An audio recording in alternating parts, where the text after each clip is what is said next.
Hello, hello, Zelda Speedruns. It is time for more Standard Tournament Season 6. We are getting close to the end, and today it is round 6 of the lower bracket. It is Sponge versus Exodus. And here for you to commentate are three wonderful people. It is Chuckles501, it is Ginger Sonny, it is Yoshi Kyon. Folks, how are you? Hey, how is it going? Yeah, I don't know about wonderful for me, but you two are pretty cool, so... Oh, wow, Nice. starting in the deep end. Right? What up, everyone? I am super excited to firstly be on comms with both of you, but also Yeah, it's going to be great. I think this will be the first time I've seen Sponge and Exodus face off. And I'm very, at the start of the tournament, so everyone did, or hopefully everyone did their predictions on the challenge page. And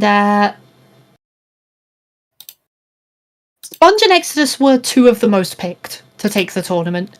They were two of the absolute favourites within the predictions at the beginning of this tournament. So a lot of people expected them to face off. Not necessarily at this stage of the tournament. Yeah, this is absolutely a final, isn't it? Like, I bet there are multiple people who put this down as being the final, and we're here in losers bracket 4 or kind of whatever round we're in the losers bracket. This is very, very early for two favourites to go head to head, and Sponge has had this amazing losers bracket run, and Exodus has only just come into the losers bracket. So is EXO going to ruin the losers bracket streak for Sponge, or is Sponge just going to continue all the way to the grand final through the losers bracket? Yeah, Sponge's losers bracket run. He actually messaged me recently asking about, what's the best losers bracket run a player has ever made in a tournament? And it was season 1. ATZ went into losers bracket round 1 and then won the tournament. Oh. That is an 8-game winning streak. Wow. Sponge is currently playing game 6 in this bracket in losers. So this one and a couple more, and Sponge will get to that stage. Will at least tie that run if he can take this game and 2 more. So they have faced off once before. Sponge took that one at an SGL, but Exodus has come a long way in the last year and a half. Has always been one of the best execution runners, but has really stepped up his rando game, I think. Number 3 seed, kind of testament to that. Mm. Which way have you got it going? What are our predictions for this one? Well, I don't know. I was actually thinking, does it depend on the type of seed, potentially? Because, I don't know, I find these runners may be both very similar to each other in style. I don't know if you agree with that. I think so. I think there's a distinct difference in their strengths and weaknesses. I think they'll play in similar ways, but Exodus is definitely the execution runner, where Sponge is the routing and logic runner. Not to say either of them are bad at either, but Exodus with the speedrun history, the bingo history, the, bingo champ and beta quest champ. Sponge, rando born and bred. Yeah. Sponge never played the vanilla game. It's one of the most interesting things that I know about him. So we've got Kukiri Forest to Morpher and SFM to PG. So I wonder if we might see a runner decide to head to SFM as adult in this adult 1 section. Or do you think that's a bit too much of a trek in the early going of the seed? My instinct is, if you see Sacred Forest Meadow as path, you assume it's a song. Mm-hmm, yeah. So I would be assuming your child song is your forest access at this point. Going there as an adult probably won't do much. Obviously, the exception to that is if you go into the windmill and suddenly learn Saria's song, then yeah. you're hoping you can get that grotto. Yeah, you never know. It could be, you're right, it could just be forest access, but it could be storms and like hook shots in the well or something like that. Like that would be a really big thing to get in your child one. I think it would depend. For me, if I could go through Goron City, so if I have like a bow or a strength or Din's Fire and Magic to be able to blow that up, then I think I'd probably risk that. Yeah, and it, obviously I think it massively depends on what, like if you get Minuet in the windmill, then it's a no-brainer, you just do it. You're just going to warp there anyways, regardless. Yep.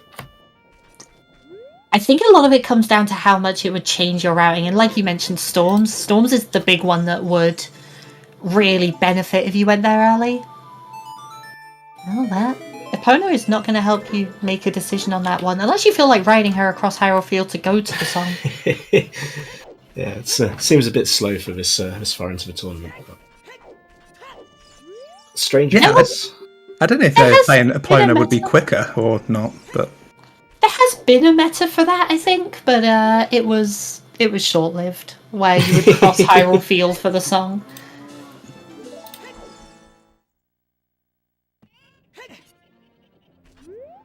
only divergence we've seen at the moment is Sponge decided to buy a shield with the huge rupee that he got from Man on Roof, which is sensible. I like that.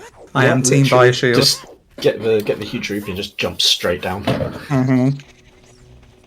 I'm here for that. And I imagine Exodus will. That... I didn't. I thought that was just a rupee. I thought it was the Kikiri sword, but Oh. It didn't look blue enough to be a rupee, like a blue pea. We'll get a double check here. Yeah, I imagine Exodus will also just buy the shield. The difference is that he won't get rupees from any checks around here, but. Mm-hmm. Oh no, it's a blue pea. Don't worry. Then, no problem. yeah, we'll only buy the shield on the way up to Dodongo's cavern if he gets bombs, and so that way he can just save a little bit of that movement time early.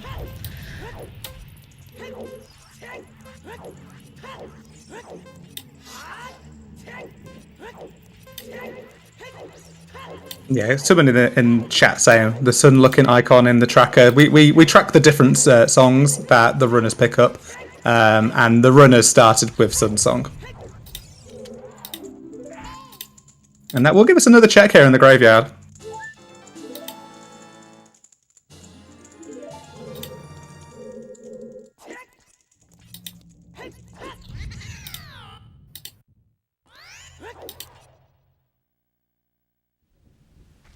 Oh, very evenly split on the poll at the moment. 84,000 to 85,000 on who's going to take it. It's about as close as this race is to call. Yeah, makes sense. It seems reasonable. Yeah, I really couldn't decide between these two runners who I'd pick. Like, it would be... It really is a 50-50. I think it's one of the first races that we've had is like, wow, both these runners like are potential winners going against each other in a losers bracket match. Yeah, there's definitely been a few that have come close. I think the thing for me with this is like, there was a point, I don't know, 3-4 rounds ago at this point now, there were 16 runners left in at the time. I went through the whole bracket and I was like, who do I think is the most likely to win down to the least likely? Now, obviously, at that point, Exodus was still in winner's bracket, but I picked Exodus to win at that point. Ah, okay. Which, Sponge was in loser's bracket, but still ended up about 6th highest in the... So, yeah, definitely, to, like, again, we can't speak enough about how much people would have picked these two to win going into the tournament. Mm-hmm. Well, actually, if you look at Exodus's play, like the matches he's played, his toughest opponent was probably in the first round he played against an amazing runner.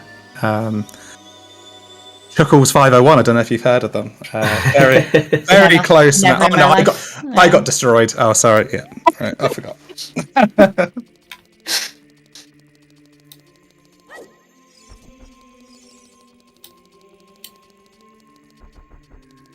Unsurprising, both went back child, so we're going to see probably the Lon Lon Ranch, save, quit, play, depending on the song that we pick up from there. Adult really offering nothing yet, so we're kind of leaning towards a kind of early bottleneck on that front. But yeah, there's still a lot to go. We still have 2 songs to pick up, ton of stuff that can open up from that, as well as a whole bunch of checks around Kakiri Forest. Until you see Mido's house, we can't say it's an empty seed. Yeah, and Kakiri Forest is Path to Morpher, so it's highly likely we're going to find a hook shot in there, or the iron boots, just to make it a load of fun. Both hook shots, why not? Yeah. Yeah. Yeah, I mean, that would be good. Let's get the lunch. Imagine both hook shots. Nothing we can do with them, but we get them immediately. Yo, first divergence. Here we go. Oh no. Ooh, considered it. Exodus didn't know if he could be bothered to play Suns twice. Oh, he's doing it. Doing it anyway. Okay. So that little indecision will cost a little bit of time here, having to kind of go in and out the loading zones through this. So Sponge, just with like the slightly, I don't know, quicker thought process on that one, will gain a little bit of time, but you know, we're talking marginal differences, seconds here and there. Yeah, I think that's going to decide the race. Oh yeah, that one decision. Yeah, I mean, if we have to sort of finish within 5 seconds of each other. Yeah. we can't blame it on the truth spin at RNG anymore. So you blame it on Rover RNG every time. That's how I play. I don't know about your lions. Maybe that's why I stopped playing.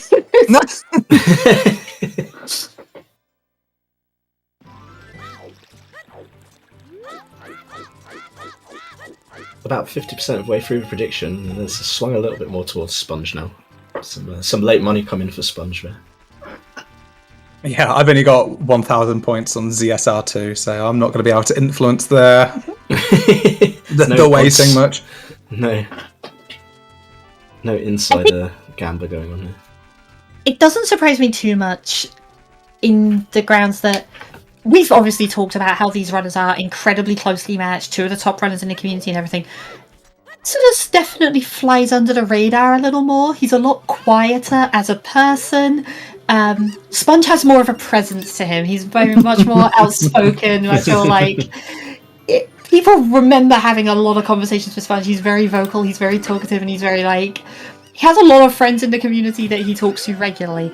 Exodus generally flies a little under the radar a bit more, keeps to himself a bit more, or smaller groups, smaller circles. Yeah, and they're kind of we talked about the rise of Exodus over the last kind of year, pretty much since SGL. And I think you're right, Exodus goes under the radar and has just slowly kind of always been a good runner, always has performed, was in ZSR Season 2, and, it's been in all the main seasons quite regularly. But yeah, just this year, it just exploded, and maybe that's been that little under the radarness has worked to Exodus's benefit. Yeah, I think you might be right. I mean, Exodus has always been extremely strong, but in terms of results, I think this is the first year where it's starting to get noticed and really put them all together as a runner, which is so this is going to be such an intriguing battle between these two. And I think part of that is Exodus has always been a really high execution runner. Nobody can deny just how good Exodus's execution has been. But it always kind of felt like there was something missing on the rando side of things. It was very much do your progression and do your dungeons incredibly well and incredibly efficiently, but occasionally miss something in the routing. And it would all just kind of one decision, it all just falls apart from there. Yeah. Whereas Sponge has very much been the rando main, has always. Sponge will join a group call and be hey, I just wanted to get everyone's opinion on this. I got the boss key in this chest. Do you carry on through to like I got the boss key at this point in Fire Temple. Like, do you carry on through to open the shortcut or not? Like, what do you think is the right play there based on this situation? Mm-hmm. And he'll sit there and he'll listen to what people say for 5 or 10 minutes and then be like, okay, cool, just wanted some feedback, and then leave again. Like, he has an approach to routing that pretty much no other runner has. There are a handful here and there that kind of come close to that level, but Sponge I think does that more than anyone else. Okay, one item in my days. Wow. Oh, that's a hook shot. Wow. It's the hook shot. Well, it wasn't going to be the iron boots because we did find those in Lon Lon Ranch, so it had to be lead into the hook shot or just be a hook shot, and it's just chilling here. So mark one path resolved. Still a fairly narrow early game, all things considered with that. A hook shot, important item, you need a hook shot to beat the seed, great, but it doesn't do much on its own. It needs other things to go with it, and kind of in and of itself right now, it's like, okay, you go adult, you play Bolero, see what song is there, after you pick up the one in Sacred Forest Meadow that you assume is going to be something for Forest, and then you're kind of low on options. Right. Yeah, the good thing with the hook shot is that with Bolero you can cross the gap, but that might be a potential future thing to consider. Yeah, like get a peek on the item in the wall, and maybe you can just go get it immediately, but maybe you just don't care. Yeah. Right. And no explosives, no chews even. We haven't got the ability to buy chews at the moment. So, yeah, like you said, hook shot on its own. It's almost like bow. Bow on its own doesn't really do anything. Hook shot on its own doesn't really do anything. But the combination of those two, pretty much opens up a dungeon, so... Yeah. So assuming Sacred Forest Meadow here gives Minuet. Mm-hmm.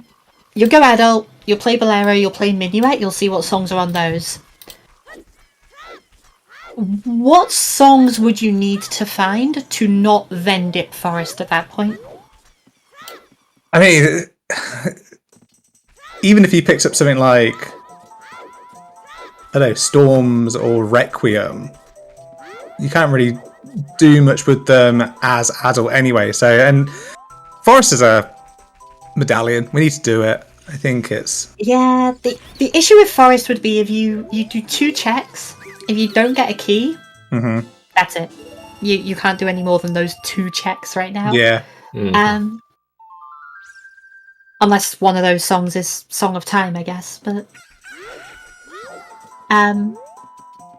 so I think for the most part you still want to dip Forest, but like, I guess Zelda's Lullaby would be the big one. Like, if you got ZL there, you can go over to the graveyard and get the song there as well, and that opens up, like... Wow. Nothing, really? Yeah, I was going to say, like... Yeah. Actually... We can take the horse. Let's take the horse over to GTG and do, like, 4 checks there. I think that's what we should be doing. That's what we should be rushing. Well, that's density right now, isn't it, basically? So. Yeah, the Grue Fortress chest. Here we go.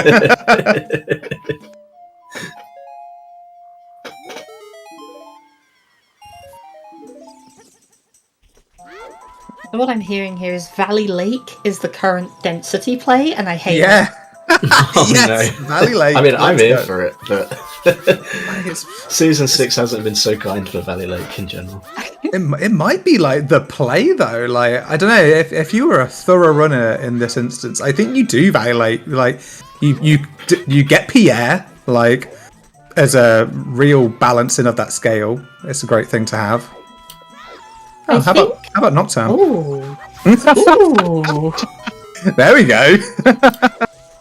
Well, that spices things up a little. Graveyard's King Dodongo. Oh. We found nothing. Well, we found a Goron tunic. Yeah. Not the Goron tunic. There's no way it's the Goron Shouldn't think tunic. it's that. Be funny if it was. Oh, I missed that hint. That was something to Twin Shadow Rover. to Twin Rover. Shadow.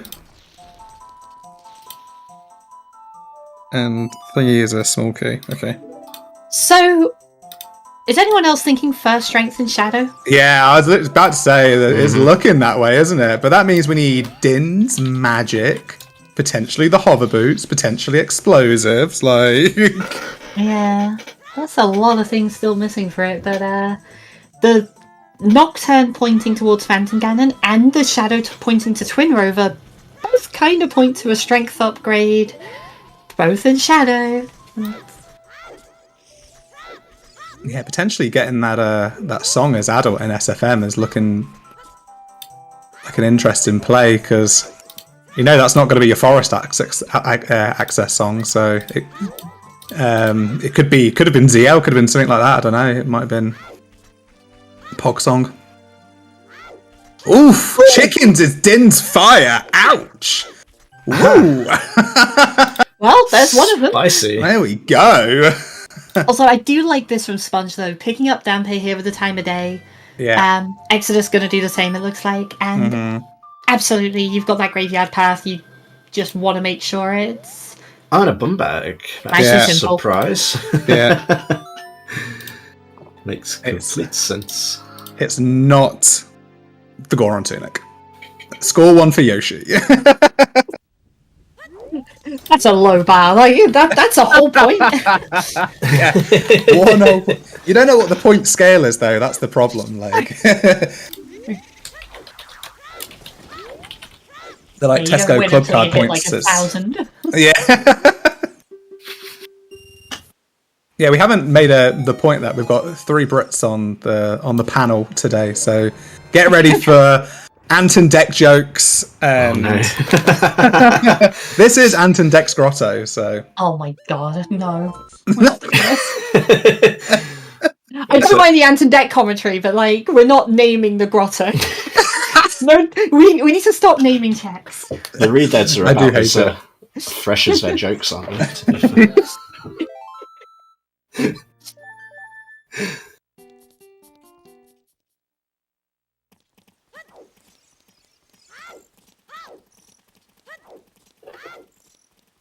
Oh, Exo's I've seen that Exo's definitely got the Din's Fire hint, but is now doing Bomb Tube Bowling first.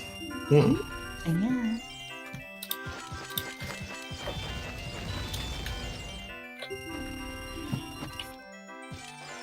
A wallet?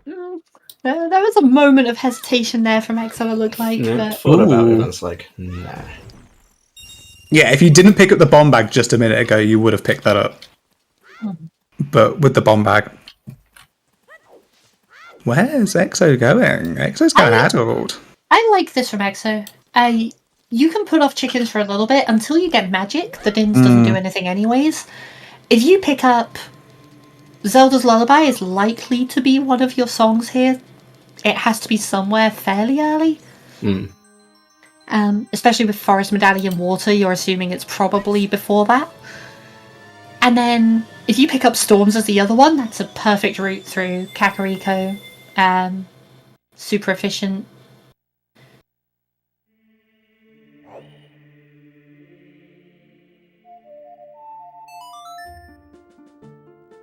It's interesting. It's quite a forehead strategy, if that's what Exo's thinking of, rather than just the more straightforward. Maybe Sponges don't know. It's just like, well, I'm here. It's chickens. I'll put it out of the way, and I'll just pick it up now. I think it's for me. It's kind of you save seconds, but potentially could lose minutes. I don't know. I think I would have picked up the Din's Fire. Speaking I of think ZL, there's value in both, and this is kind of one of the things with routing, and one of the things that keeps the game interesting, honestly, is every decision, there's kind of 2 balancing acts. The odds of it paying off, and also how much time you lose or gain from it, like the kind of risk-reward level. And so, in Exodus's mind, I imagine the play here is, I'm going to at least get Zelda's Lullaby. There's a reasonable chance I get Storms as well, because Zelda's Lullaby opens up another song.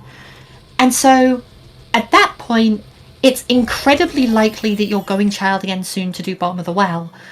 But then to look at Sponge's play, it's, if I get Magic as adult, I can just go straight to Shadow. I don't have to go Child along the way. I don't have to just go out of my way to do this check I'm near. So Sponge is on the risk-reward play, whereas Exodus is on the statistical play. Oh, I like that analysis. That sounds about right. Treasure chest games, just some bombs today, or bomb shoes. Also, no 30, 40, or 50 today. So, if you wanted a long skull seed, this is not going to be one of them. I'm happy about that.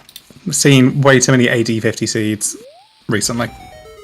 I love watching top runners route skulls effectively, and at the same time, it tends to take over the seeds, and I'm glad we're going to get something where there's the rest of the seed can shine through a bit more. Absolutely. Yeah, we don't need to be focused on if a 50 strength is going to be required or not. We can just focus on the rest of the game. Oh, look, there's a explosion locked bomb bag. Interesting. Very specifically, explosions, not hammer. So that tells us absolutely nothing about the hammer location. Mm-hmm.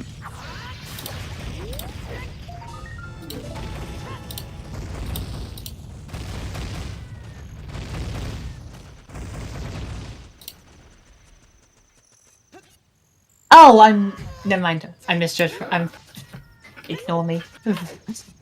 Very specifically is opened by hammer. I'm tired. Sorry. You're tired. I've got a bit of a headache. We're getting through. It's a long life. Oh dear! I was out drinking last night, so no. Potential disaster. There is a bottle. Boing boing. Domain to Baronade. Ooh, Spicy. that's a really strong hint as well, because generally you're not going to want to go over to Child Domain too early. If you get one of the items, you kind of want to hold off until you can get the other, or until you're low on options. So knowing that you need one item is that's a really huge hint to get. Yeah, that could be an easy last location letter, potentially. If you just don't want to go to Child Domain until you have the letter, but the letter's just chilling there, and now knowing about it's really, really good.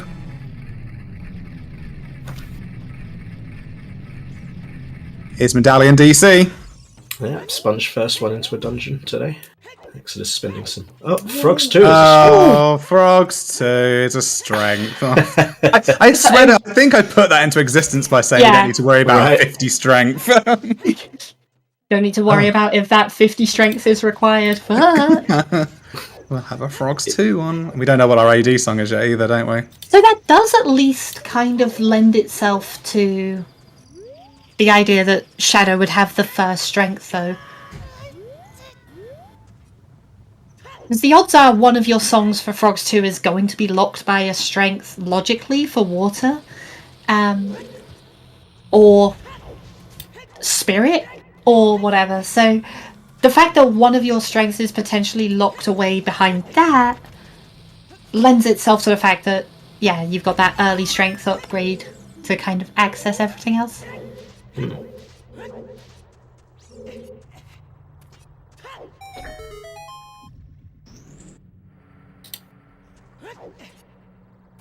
I'm also going to make the prediction now that the frog strength is just absolutely not required. That's strength 3, and the song on Burning Kakariko is one of your frog songs.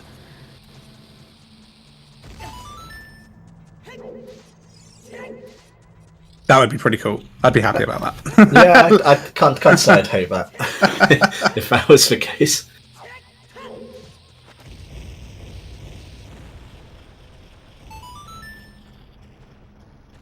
So we were saying before, like, how the seed wasn't really giving us a lot to work with, but now with this bomb bag that we've got, you know, the bomb bag opens has logic for about 100 checks in the game.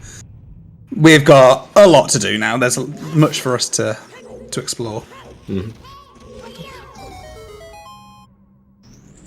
We haven't really talked about the stone and medallion layout as well, but Stone Shadow seemingly found a way. That meme is well and good today. Damn, I can't believe one of the best dungeons is good. That's just like your opinion, man. That is just your opinion. That's a great kind of comeback. Like. Yeah, stats are just opinions though in number form, so it's fine. Yo, Sponge backflipped over the gap there. That's pretty pog. Oh, that's the fastest method to the bridge. That's a really weirdly precise one. I'm rewarded with a bow.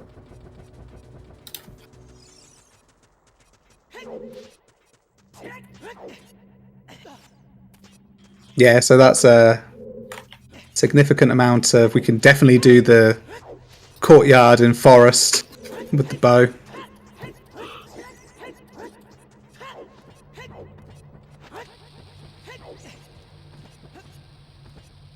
Yeah, and a ton more of GTG as well. We can pretty much do a significant amount of GTG.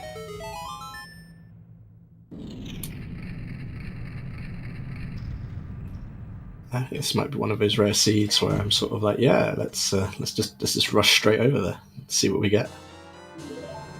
Usually I like to put it off as long as possible, but I think today could be a good thing. I try and hold back until I have a bow. I can't say I'm feeling the Gerudo area yet at this point. There's a song that we need to get first, and that's going to factor a lot of the... Like, that's going to factor in pretty massively, because if that graveyard song is forest access, that is a wildly different seed to if that forest song, the graveyard song is Song of Storms. Like, I think as soon as you get Song of Storms, you go Child and you do well. I think there is zero question on that one.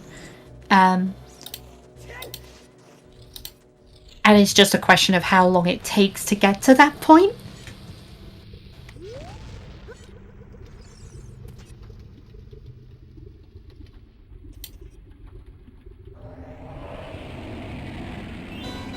So big dino down one side. We're about to have another dino dead. One runner enters, the other one leaves. Nice timing.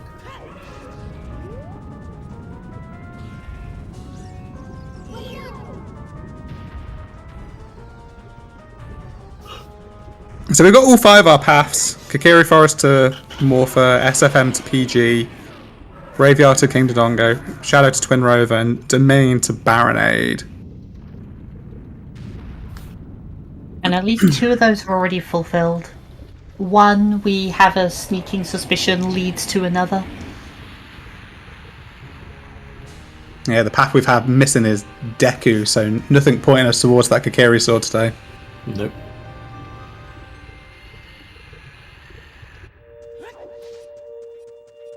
Getting a King Dodongo path with 6 medallions, like, we have 6 medallions and you get both Phantom Ganon and King Dodongo and not Deku. That's a pretty rare one.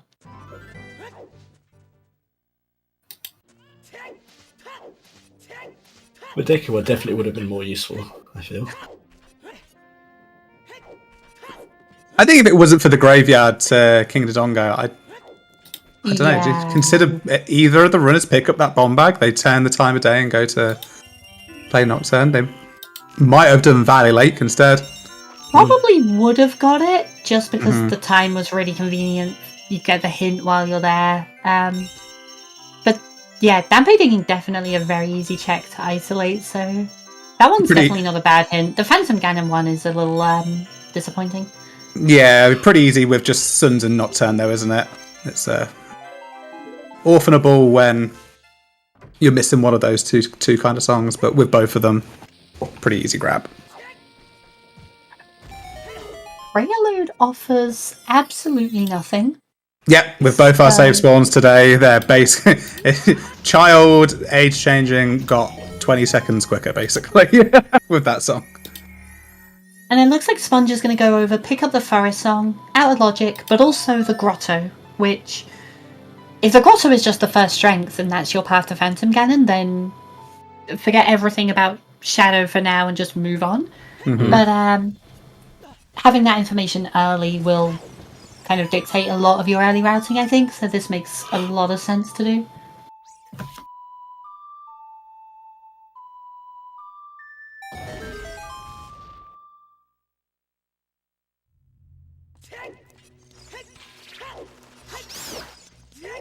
Oh.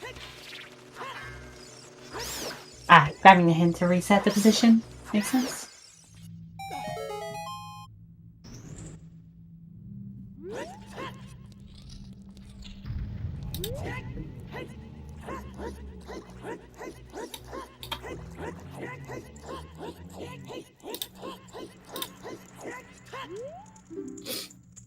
Exo picking up Prelude as well.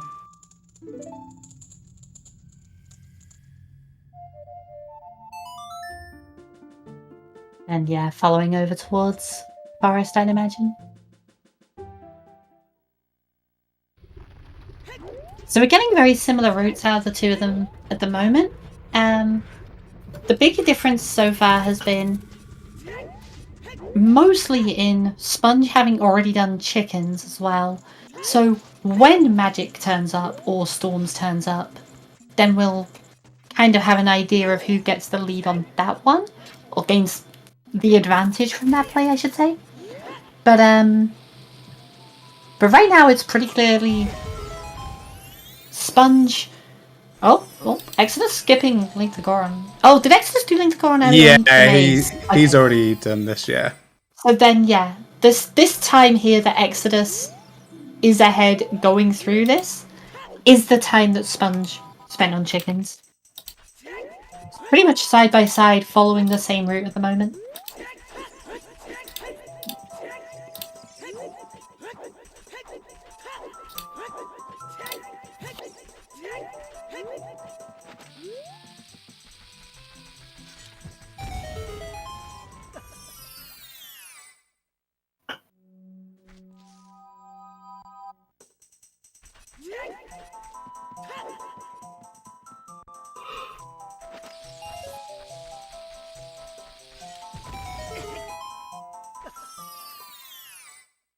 Yeah, good points in chat. That was a very clean Mido skip. So I'd expect at this level, I would say. Let's see. They both have slightly different methods, and there's so many methods to do that. Yeah, there's like two separate angles that you can do, isn't there? One's more acute than the other, and yeah, there's people just eyeball it. People line up with a C up, like this. Yeah, you see the wider one with the C up hook shot typically, and then the other one is either you can line up the angle walking in, or it's one ESS turn from the wall, and yeah, just a few different ways to kind of hit that one, but ends up looking really good when it's done quickly. Yeah. Mm-hmm.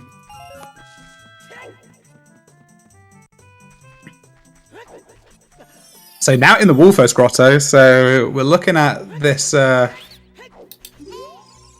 this SFM song here, just to confirm what is going to be our path in from SFM.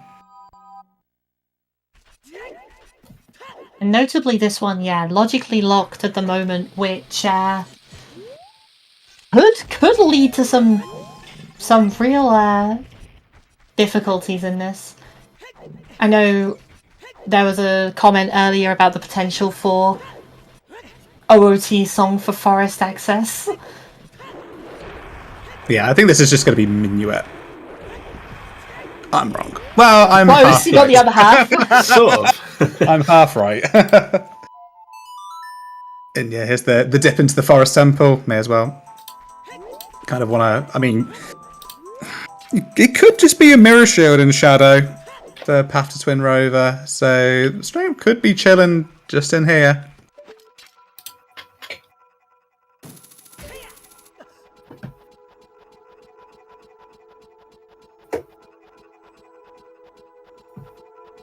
Yeah, if we ever see an OOT Minuet hint at this stage,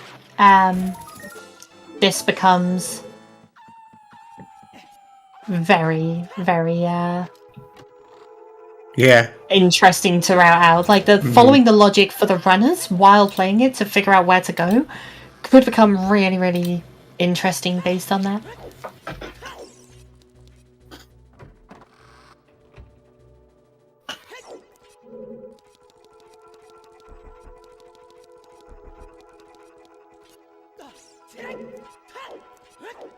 Is it possible for frogs to have strength 1? So you'd have to get Minuet to get to Saria. Your Burning Kakariko song would have to be one of the other 2 warp songs, and then you would need Water and Fire and Shadow to not be strength locked, I think. Or one of them can be, but then the other warp song has to be behind that. So Yeah, I think there's a lot of ifs and buffs in that one. possible but unlikely. Yeah, we'll go with that. No, we haven't had the OOT BK hint yet.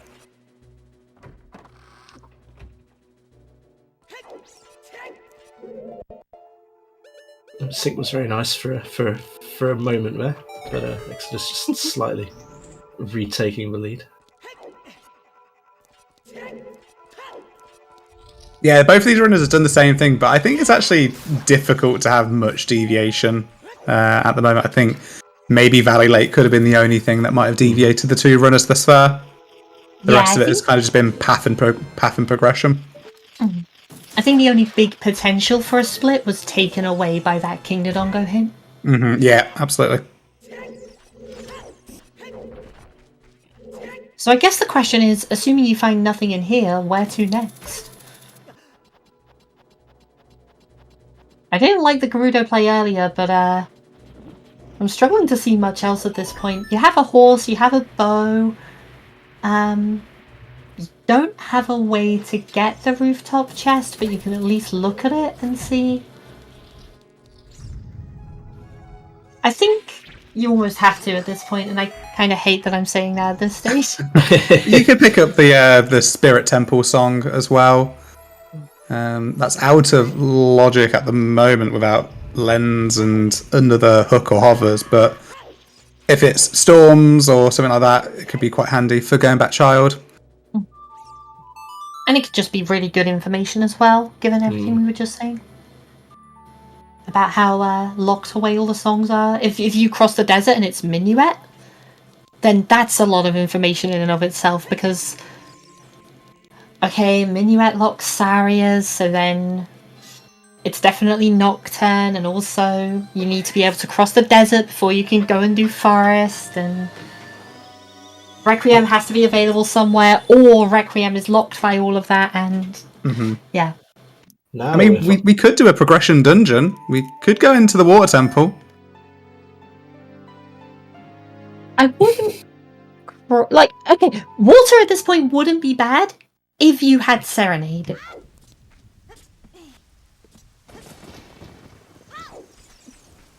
Just going in to get the key, get the boss key and then leave. You're going to have to do that at some point anyway. That's fine. But trekking over to Lake to do it, that one doesn't feel great. And you don't have Song of Time, and if it's in the Dark Link loop, then you might have to trek again. We don't have a Strength, so if it's in the Ice Witch one, you wouldn't be able to get that either. So you're almost kind of hoping for an early BK, and then what's the point of doing it? So it is interesting that Exodus is doing chickens now. Obviously went adult, didn't get storms, didn't get the songs he was looking for. So he's going to pick up chickens at this stage. No, it seems a bit funny. As soon as I saw him going child, I was thinking... Yeah, I assume there's more to it. I don't think you do just chickens here, so I definitely assume there's more to it. And the thing that came to mind was, if you're going over to Gerudo Fortress, do you want to do Scarecrow? And if you want to have Scarecrow, do you want to do Valley Lake to set it up? So this could be a massive efficiency play here. You're really bottlenecked into just a handful of checks at this point. So going child to do Valley Lake, to get Scarecrow, to then go adult to do Field and Lake, over to Gerudo Fortress, and just kind of sweep up everything.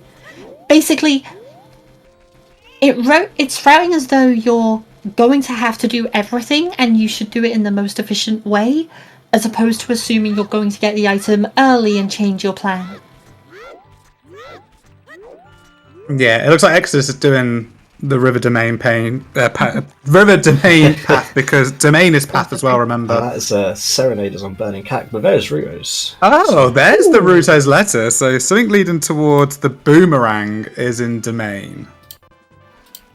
maybe not what Exodus is hoping to find in Domain. You would have preferred getting the letter because you can hand it in and then you can get ice. Yeah. Also worth noting, Exodus doing this does still kind of tie in with the whole potential for Valley Lake afterwards, because then you can, like, have a billion things to, like, you want to be able to buy the beans before you end up, well, do we know? I guess you're setting Scarecrow anyway, so we don't need beans for anything, yeah. Maybe this is just a play for ice, but I don't know, feels aggressive. I say that, I hate ice. I'm always going to think that feels aggressive. Fair enough. I'm an ice enjoyer, so I'm all here for ice. Did Yoshi say open fountain in S7? Let's go. Oh, God. Everybody do ice. It's even worse. It makes ice actually good. It's in logic now. I am definitely here for that.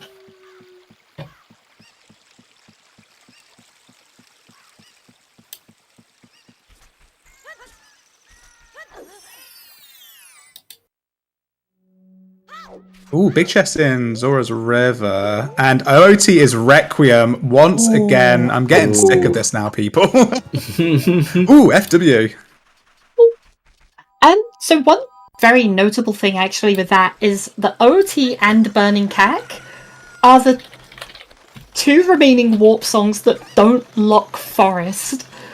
So we have the potential for Frog's 2 strength to be relevant. And also we have absolutely zero information on this forest access minuet.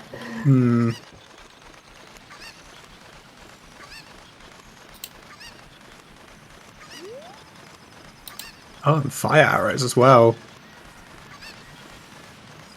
River stacked as ever. Lots of useful stuff, but nothing required.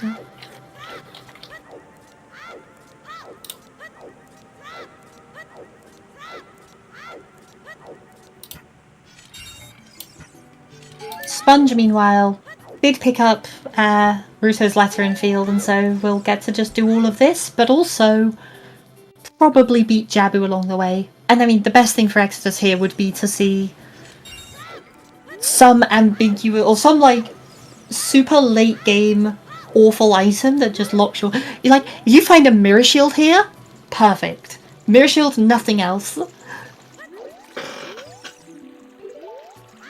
And just to remind you, domain to Baron. You're here for a reason. Or would the best case scenario be nothing here and it's on King Zora?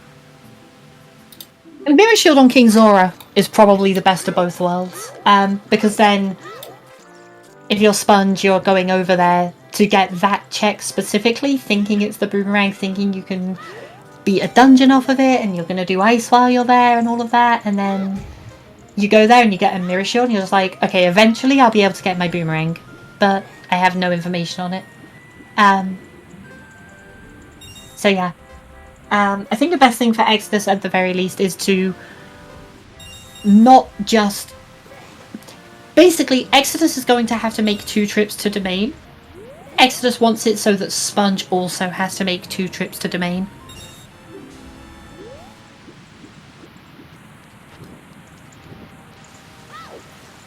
Which I guess actually means the best thing for Exodus is unrelated to whether it's here or on King Zora. You want an item that isn't just the boomerang in Child, and you want Ice Cavern to be completely useless and just fade it entirely to Seed. Mm-hmm.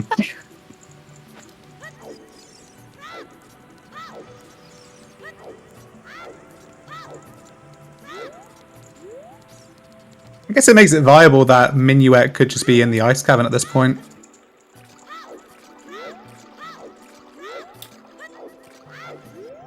I really want to see Minuet across the desert. Ooh, it's just the Rang. Oh dear. Alright, so we do get the big divergence here then, because Sponge is going to spend a while clearing Jabu. And what's EXO going to do? EXO's going adult, so may actually go and pick up that letter now and just go, fuck, basically. Yeah, pretty much. It's a big shake in my head moment. Yeah, that's a rough one for Exodus. Going child here and really not having it pay off at all. We got a Dins that was hinted, but without Storms to do the well. Went over to Domain without having the letter, and then just goes adult again. So really not gaining anything out of that child route, because didn't go and do Valley Lake, didn't go and set Scarecrow. Not to say those would have paid off, but those are the things that might have paid off. And yeah, Demon Crush, you're right. That is all our hints. So we're not going to get any more clues, at least in terms of hint stones with Seed. I think we're still missing the Burning Catkin. No, That was we got Serenade, Burning yeah. Cack. That's Serenade. I missed one of the sometimes hints written down, but otherwise I've got everything. Cool, right.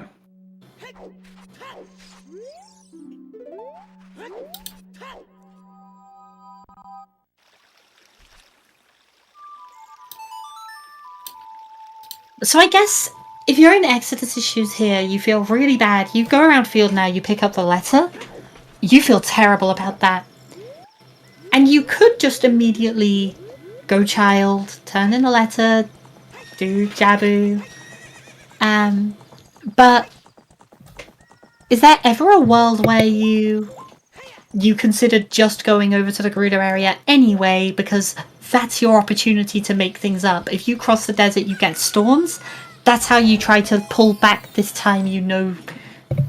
Obviously, Exodus doesn't know that Sponge has done these things, but he knows there's a world where Sponge might have done them.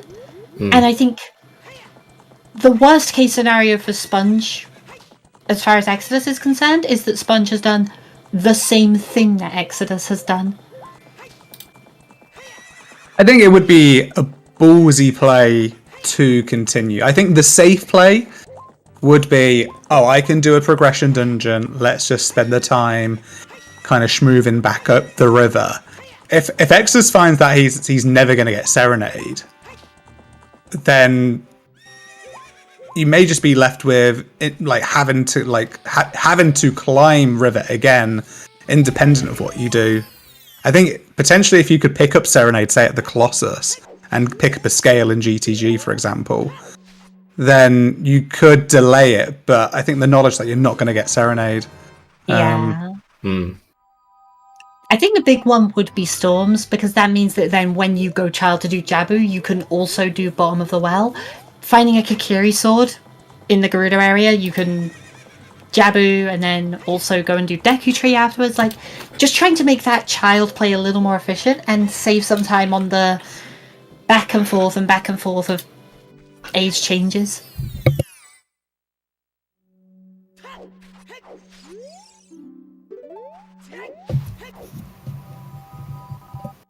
Yeah, Mr. Chubba Panda, that rang is hinted as a Domain to Baronade hint. So we kind of knew that we would find something helpful for Jabu there, but letter or rang, or maybe something that leads towards it, and it's convenient nice for Sponge to be able to waltz into Domain and be able to complete the whole of Jabu now. And look at this. This is Exodus age changing. Yeah, biting the bullet and realising. Yeah.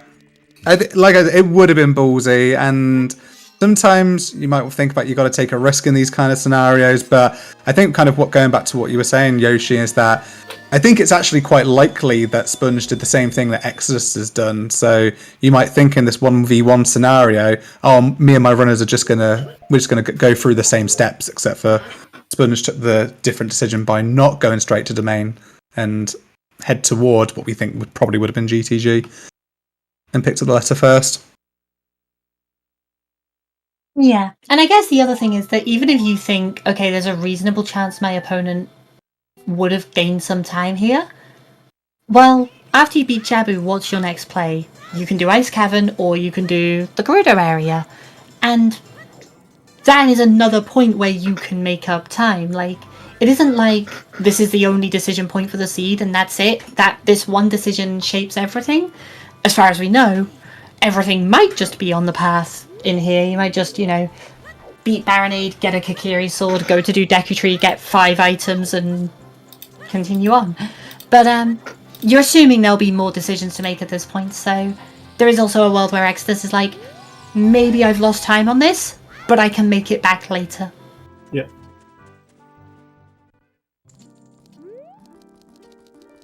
Yeah, always got to be a bit careful about sort of second guessing what your opponent may or may not have done. I think both his runners are both confident enough in their own abilities, but they'll sort of just play it as they see it. There's always a fine line on it, because a lot of people see it as like, oh, if my opponent did this, they will be ahead. And I think that's a really bad way to look at it, because you could also say, well, if they did this, they would be behind, and you don't know which the options are. I think the issue is in a situation like this where there's a bottleneck. I think the reason I would consider that kind of like metagame decision here is, from Exodus' perspective, the best case scenario Sponge could have is went out into field early, got the letter, one-trip domain, and what we've seen Sponge do. But the absolute worst case scenario would have been went out and did river into domain or whatever, and then went adult, got the letter like Exodus did, and then continued on to do the Gerudo area, and it was worthless.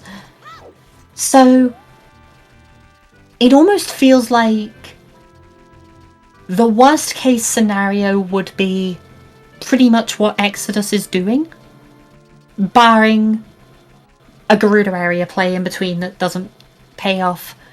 And I think that's a play you're always going to make at some point in the seed. It's too bottlenecked not to. And nothing you'll find here will improve that, because you know you are not finding strength 2 through all of this. Unless you find magic here, and that leads you to shadow, that leads you to strength, that leads you to forest. Like, that would be the thing you're looking for.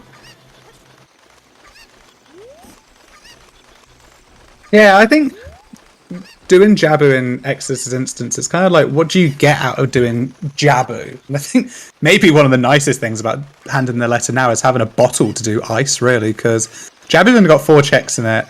The medallion itself is the orange medallion, so it gets you halfway towards Lax, but it doesn't, like, pick you up a song. So, like, rushing Jabu at the moment doesn't get you a ton, potentially. I mean, we found a slingshot in here. How valuable that's going to be? Yeah. Probably very little. I assume it's kind of twofold. There's... I mean, okay, well, 3. But one of them is its progression, do your progression. Yeah. One of them is that it buys you thinking time. This is a seed with a lot of kind of logical intricacy to it at the moment. There's a lot of ambiguity in... We don't know how forest access is playing out. We've got this strength hinted that we know is probably strength in shadow, but it could also be some weird logic quirks around forest, and there's like a handful of options, but none of them feel great. Jabu is thinking time. You get to just think your way through a dungeon. Like, you can plan out your route the whole way while you just autopilot the execution. The other thing it offers you is, of course, ice. Which, if Exodus is looking at this as Ice or GTG and decides that Ice is the better play, well then, you have to do Jabu first. Yeah, it'd be interesting if we do get a divergence in that regard following this. Whether one runner does go GTG, one runner goes Ice. We know Sponge is a big Ice fan, but not really an S6, like more of a S5 Ice fan. Has been very open saying that Ice in S6 is shit. S5 Ice, I'm loath to say this because I hate Ice Cavern, but S5 Ice was incredible. It was unbelievably strong. Random spawns combined with King's Aura Skip made it unbelievably powerful. S6, we're back to no KZ skip. We're back to just starting in Temple of Time as adult, it becomes a lot weaker. Those warp songs aren't worth as much, so the time investment when ice is bad is costly, and it's difficult to get to. Is your favourite trick coming up, Yoshi? I hope. I believe in Sponge. I know Exodus has me covered for sure. Right? Like, Pick up the box! Pick up the box, Sponge! Look, it's not that it's my favourite trick, it's that I am surprised at how few people do it.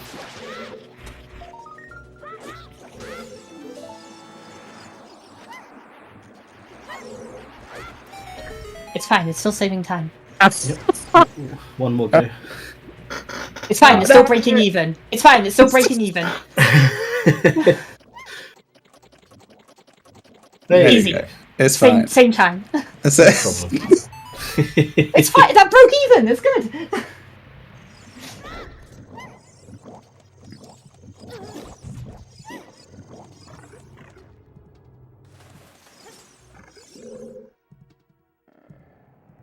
It's also easier if you pause buffer it, but I don't. I know full well Sponge is not the type of runner to pause buffer something if he doesn't have to. Imagine pausing. We don't have time to pause. It's like, yeah, pause buffering means I get it consistently first try. But if I just get it first try anyway, Yeah. then Well, exactly, I gain more time.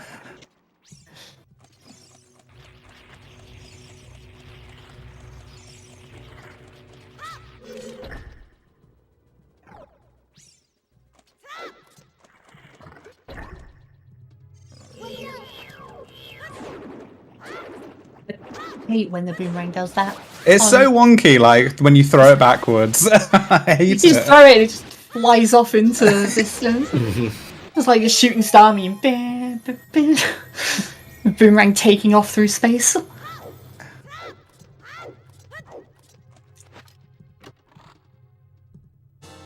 Yeah, I will never learn box skip, but now it's just to annoy Yoshi. You don't... Okay, hold on. Pause buffering has two elements to it, though. One of them is bad on emulator, the other one is easy. The only element you need for box skip is the one that you can do on emulator. You're not trying to advance frame by frame. You're trying to hold forward an A while the pause screen is closing, so that you immediately forward roll full speed on the frame as you unpause. And then you just have to hold A for like half a second and then mash it as you get to the door. And like, it is a... Yeah. That's my take on it, is if you can B1 skip, you can probably box skip. That's always been my take on this. The hardest part of doing box skip unbuffered is the same as B1 skip. Yeah, I was going to say it reminds me very, very much of the B1 skip. It's very similar.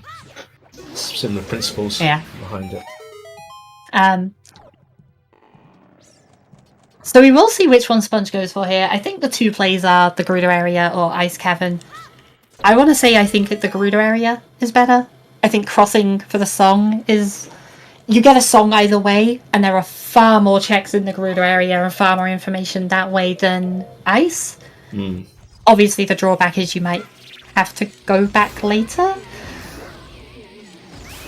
Is there a factor that you've kind of already done field that makes like go into GTG a little bit worse, or is that just too little of a factor? I think Sponge specifically went the left way around field. I don't think Sponge peaked tech tight. I might be wrong on that. No, they did. Yeah, they did Boulder Destiny, then Tech Tight, and then... Yeah, I think so. Okay, never mind then.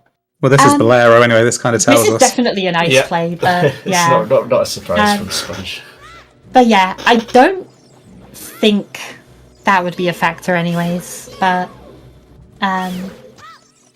obviously the bigger difference there, I think, is if you get Requiem in ice. Yeah. Oh, Requiem we know is OOT though. It's on OOT, yeah. I was thinking that if you knew, even if there was a chance that Requiem was in ice, then I think ice is cool. But knowing that it's on OOT, it's not like it's you know. I think you're just gonna have to do GTG anyway. It's just so dense. There's just so much stuff there. But I think Rahalia said this before in chat. Could be Storms. Could be Storm still in there. Yeah. Could be required Song of Time for Water Temple. I think that's kind of the big thing there as well, is like you have the potential for storms on either side. You have all these hints pointing you towards a strength upgrade that you are so far away from, and at this stage it's just, where is magic? You are massively narrow, like you have to be 100% focused on where is magic, because magic will lead you to strength. And maybe hovers are needed as well, but you won't know that until you try. And that magic is the number one priority at this stage, to start getting those strength upgrades.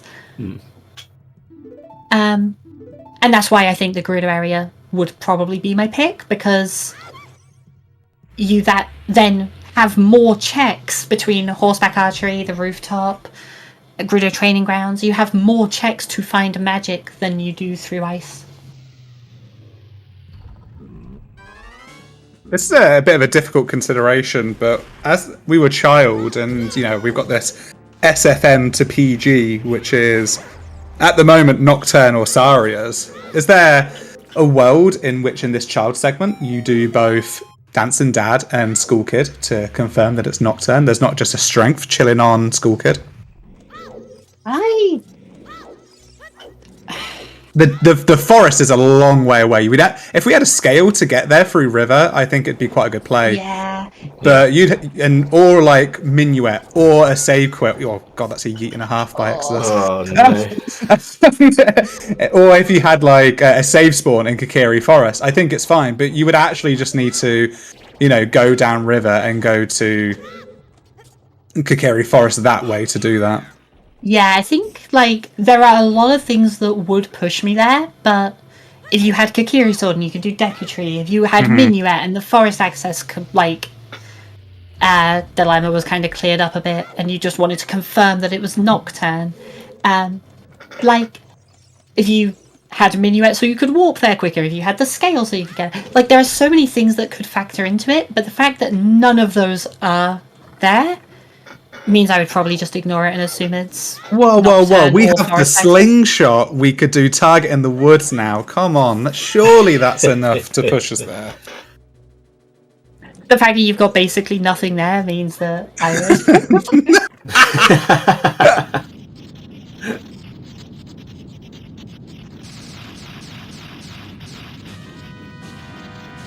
Oh, did EXO... How did EXO do the box? Did he... Did. Yeah. Did he do the skip? EXO let me down. By which I mean EXO let the platform down. Come on, EXO! Right, I'm betting on Exodus to win. Let's go.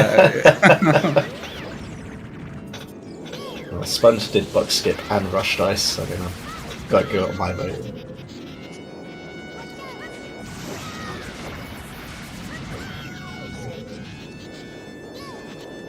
How has this become my thing? I don't... Oh, there's magic! Oh, hey, magic. Speaking of. Oh! Here's a magic in ice. Oh dear. Everything coming out trumps for Sponge today.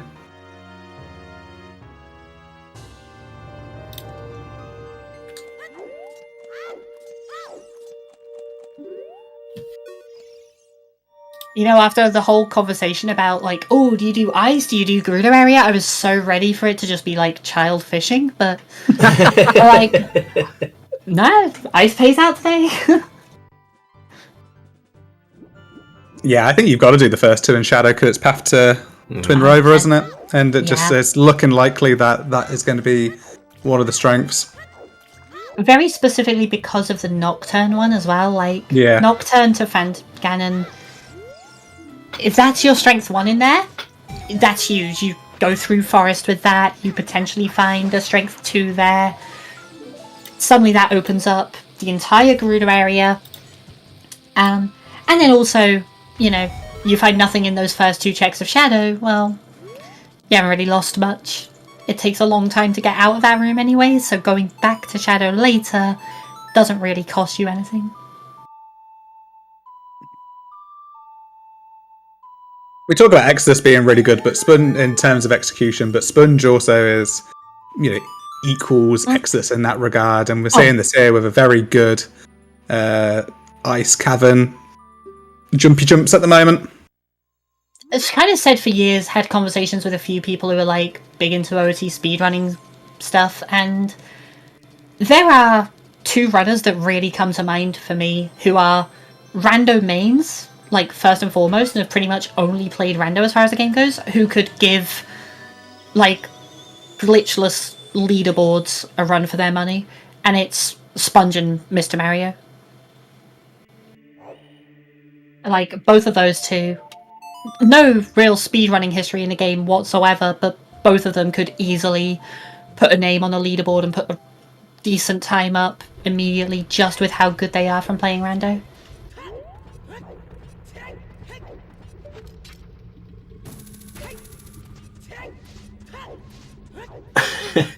Yeah, Namaha's got it. Then I have to watch cutscenes. Yeah, we finally get Sponge. Has Sponge actually played Vanilla yet? I know he hadn't when he started Rando. I don't know if he has by now. But if not, could the first time he plays Vanilla be a speedrun? They had the 100% glitchless run on one of the European speedrunning marathons. I think Smorgy did it with... I was about to say Axel Ryman, but that's... it's definitely so, Axel, you might be great at this game, but I don't think you're second place in the Hundo glitch category. But it was really like, it was so funny watching that speedrun, which is like 6 hours long, and the amount of cutscenes in it, it's like a quarter cutscenes. It really makes me laugh because like my history of speedrunning is mostly in RPGs, and I remember talking to people once about the Final Fantasy X speedrun, because at some point they made basically a faster quest equivalent. It was Final Fantasy X, but they removed every piece of just dialogue with no decisions and every cutscene, and the speedrun at the time was 10 hours was the world record, and the equivalent, like the first run done on this mod, was 4. Oh my god, that's the Hobbits. Wow, this ice cream has been a little bit overpowered today. Yeah, this has paid out big. That you need. I guess Shadow is just 100% the play, like no questions asked. But yes, the FF10 thing, it went down to 4 hours on the first run of this mod, so legitimately 60% of the game was cutscene. That's great.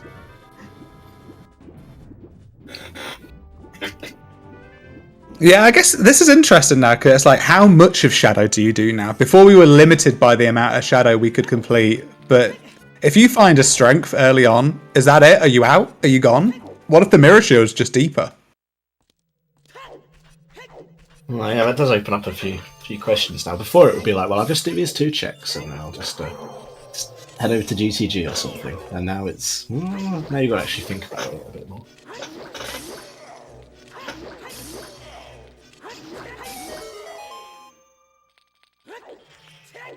Do you think EXO did ice because you think Sponge would have done it? That's really interesting.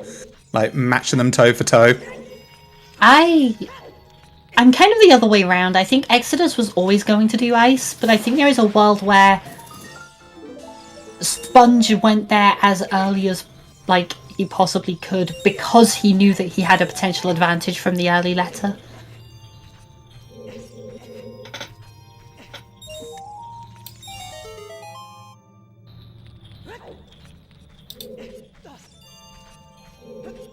The other play probably would have been go to GTG and go to the desert. Which we've been solidly putting off for the last hour. Yeah, well, we almost went. We got waylaid by an item. Every time it looks like GTG is going to happen, it's like, oh, well, actually, I guess I'll have to wait a bit longer.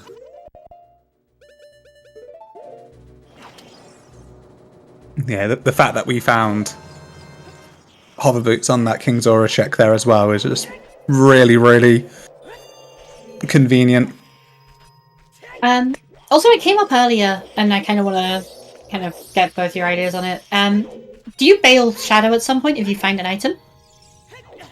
Yoshi, did you go deaf for about 60 seconds? Yeah, absolutely. I was distracted by talking about shampoo. We've had this conversation. No, like I think the thing is though. Okay, well, I did space out on it, but You were chatting in chat. That's fair enough. Look, I'm sorry, people got me Chat talking about engagement. JRPGs. I'd like Zelda's And you- great and all, but I've got one true love. Yeah, so we were saying like if you find a Um, strength, like do you bail kind of thing. If you find the absolutely mirror not. shield, do you bail? You don't. Not at all. I think if you find a strength, you could do forest. So I think depending where you are, if you get to like a nice convenient point to stop, if I picked up a strength, then after the crusher room, or if I got to the wind tunnel, then the shortcut kind of thing. So I think, firstly, if you're going to bail, I think now would be the time to do it on Sponge's side. Yep. Yeah, I think I would be out of here. But the thing is that you've got OOT Requiem. You don't want to lock up your Feroz Wind for an entire seed. And, like, I don't see it. I think you just beat Shadow. The odds of you having to come back here are reasonably high still at this point. Forest is still locked away, long out of logic. Well, wait, no, ignore me. Forest is no longer locked away, but No. Forest is... How often does Forest have items? Forest is It's a lot of keys and it's boring. It's pretty mediocre play, yeah. Well, I there's think- the FW placement. Yeah, I was that's the gonna- leaving. If you bail, it's always an FW, I think, and that would be half the reasoning why I personally wouldn't, because you don't want to lock that up for an entire seed, especially when you might end up going to Spirit without Requiem. Well, that's what I was thinking. I initially thought that way as well. I was like, well, put FW in. I was like, well, actually, there's other places Yeah. you might actually want to use that instead. But at the same time, and we said about the difference between Gerudo and Ice earlier, both of them were good plays. In this one, it's early enough that even if you want to reset your Feroz Wind, well, you consider that at a time, and then it's not too far in Shadow. It's not super costly to. I think it's only Just 30 walk seconds back to in. get to that point in Shadow. I think you can always dispel it if you need it, and you're right. It's not too far away, but it's nice to have it there.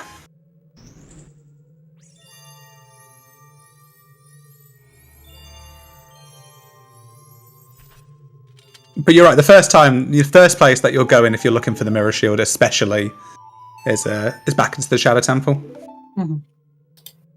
I think one of the biggest things as well is like Forest is. Shadow was path to Twin Rover, which we're assuming is going to be the strength. And that could be that Strength 1 locks Strength 2, which makes Forest good. But that could also just be Strength 2 is in Shadow, and you need both of those strengths to do Twin Rover.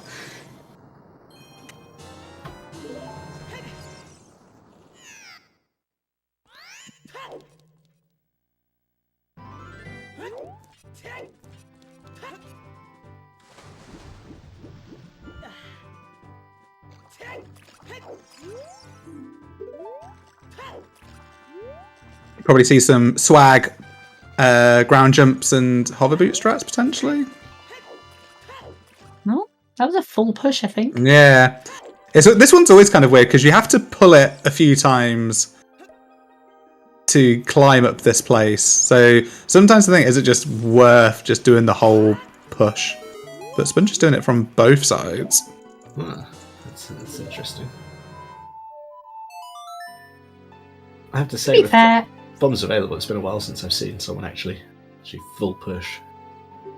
I will say, like, how much time does this actually save? I assume someone has timed it. I've not seen a video of it, but it can't save that much time. No. With the extra menuing in Seconds, I there, imagine. like, Yeah.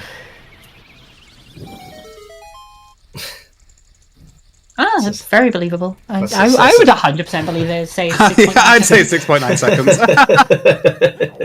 That's a very suspiciously accurate amount of time. The worst thing is, like you said, we got Yes. this swag shot. I love that shot. The worst thing is the menuing to get the bombs on and then having to take the bombs off because you want to have nuts, bow, and hook shot as your 3C items. Yeah, I guess the thing that would make that better is if you're, like, going to re-equip for fire arrows anyway later, because that does save a pretty significant amount of time. Yeah. But Sponge is the one that picks up the fire arrows and then didn't do the equip, so... Yeah, it's funny that Exodus, when he climbed River with the chicken and decided he wanted to ensure he had the chicken to get through into domain, rather than pick up the fire arrows. There aren't many positions where they save time, and even when they do, it's usually, the length of a Din's cutscene. So, I can understand it. It's not worth a huge amount of time if it's worth time. And if you never check, the wasteland, you're not doing a Composer Grave Torches, that was hinted. If you end up never checking the wasteland either, then you lose time picking them up, I think. Yeah, true, and Shadow Trial 2 is just not a thing in these settings, so we already had a fire source, so picking them up is kind of pointless.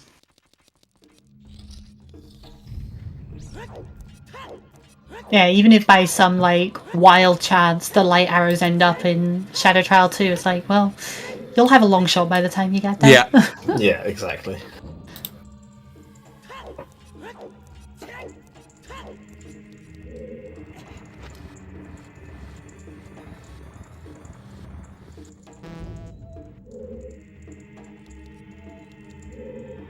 I definitely did play a seed recently where the fire arrows were on 30. And I was like, screw that. I've got Din's fire already. I don't need the fire arrows. I'm not picking up 30 schools. That's just stupid. Oh, no. And then I got to Shadow Trial 2 and I was like, fuck, I can't do Shadow Trial 2 with what I've got.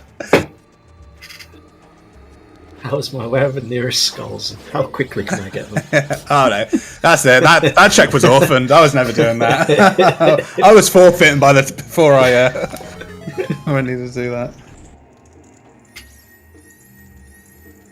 Alright, I'll be back in 1 moment. Hold on. No worries.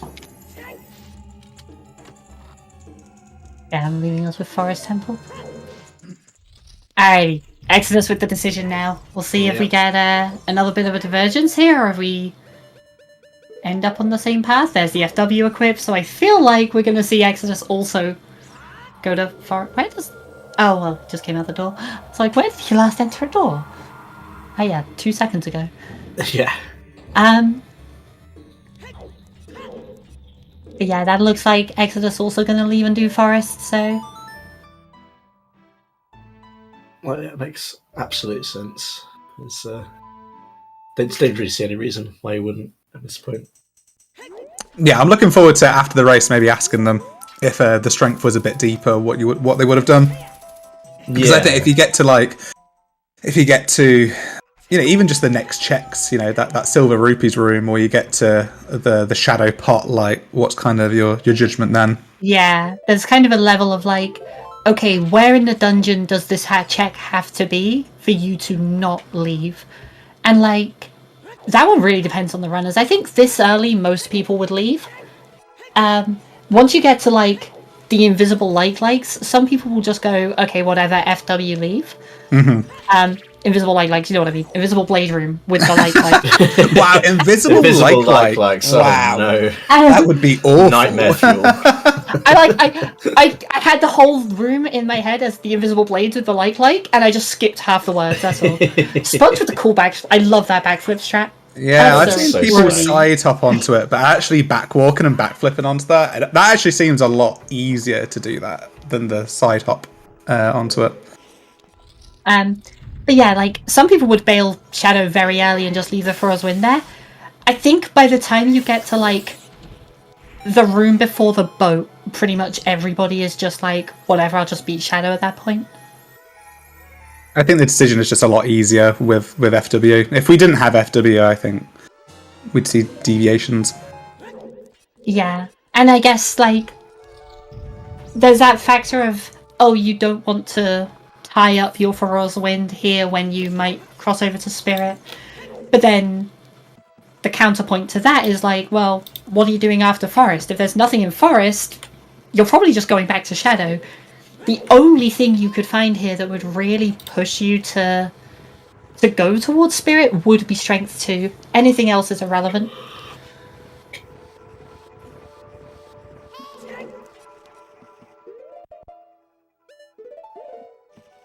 Interesting. We're going to get Exodus doing the ground jump strats here, but Sponge decided not to do. So with Exodus doing taking the time to do Richard with the Sun Song earlier in the seed, and now doing the bomb jump strat, I think they negate each other. So I think this race is a tie again. Oh yeah. Yeah, well, back tied. That makes sense. And having all the age changes, finding the letter later just means nothing. No, absolutely. What? Okay, Actual okay. reasonable Just making sure. routing things like matter. What? Oh, I missed the ground jump setup. So maybe Sponge with a slight lead still. Yeah, it's no longer 6.9 seconds. It's like 4.2 something.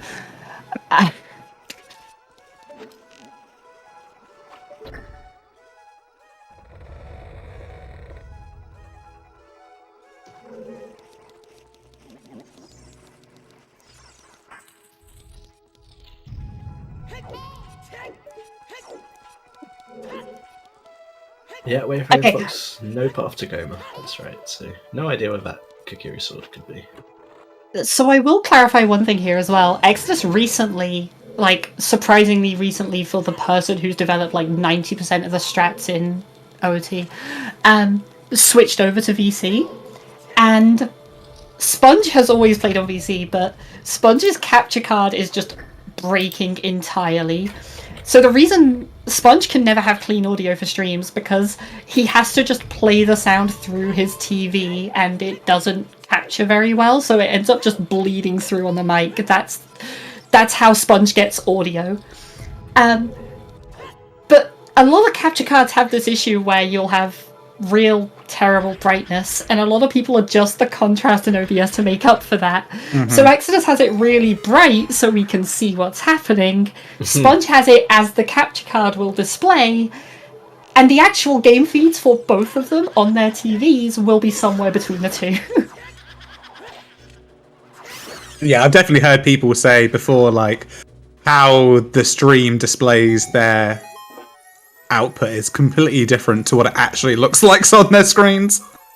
Yeah, no, I had to like ramp up the contrast. It was a learning experience trying to fine tune it just to get anything to be visible. All right, we're getting the 1.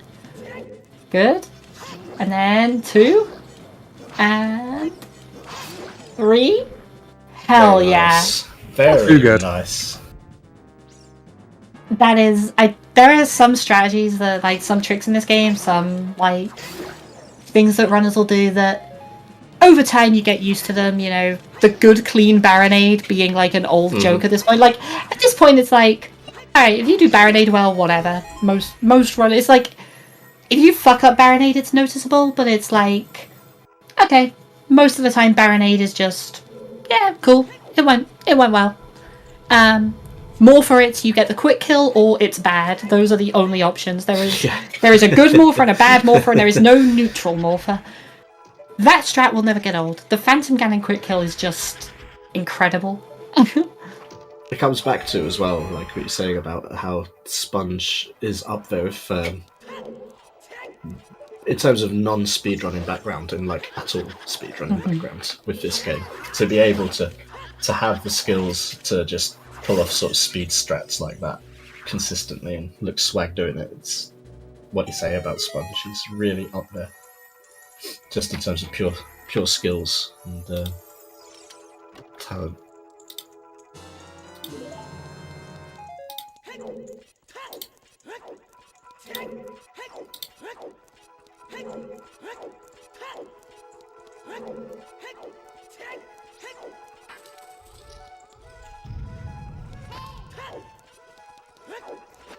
So, not a whole lot in Forest to worry about. Some items, nothing super relevant, so I assume we'll just see Sponge straight back over to Shadow. Yeah, not surprising here. We've still got potential path to clear, and also it's just easy to get to, quick to get to, and has a lot of checks, so no reason why not.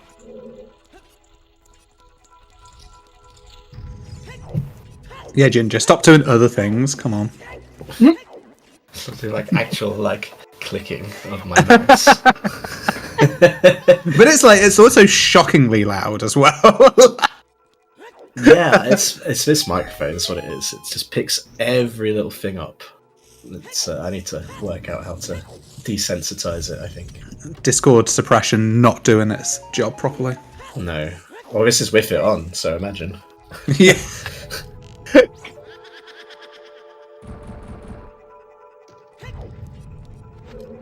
Alright, so now I guess we'll go the other way. If you find strength 2 in Shadow now, do you bail?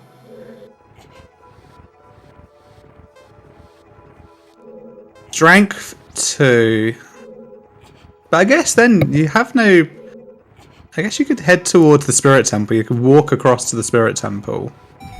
So the big thing is it... Yeah, lets you check Spirit, which is big information at this point. It lets you full clear Gerudo Training Grounds.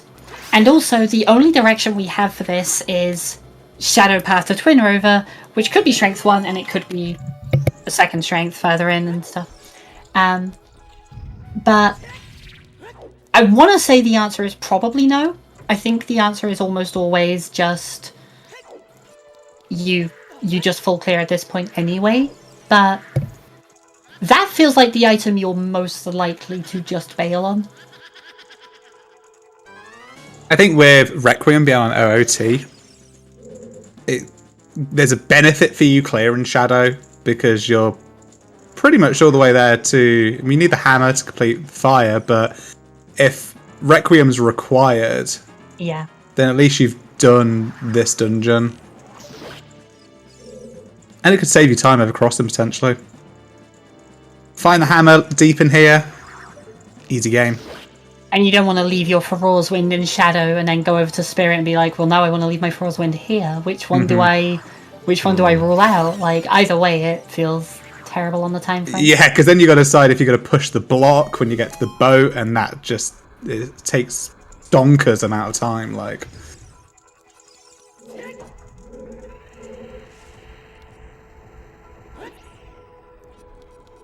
yeah, I guess the other way to phrase that question was, is there any item you would bail out of Shadow for at this point?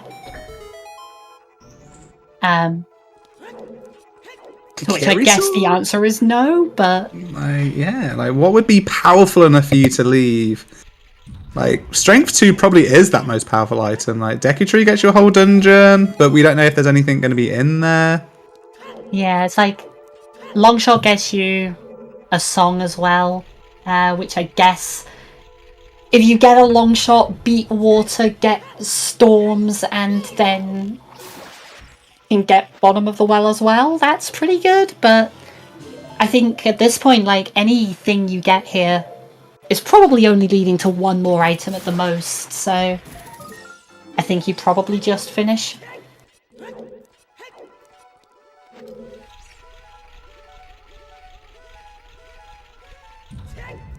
Yeah, if I pick up the hammer here, and I've got nowhere else to go, I think heading towards the Fire Temple is a reasonable play.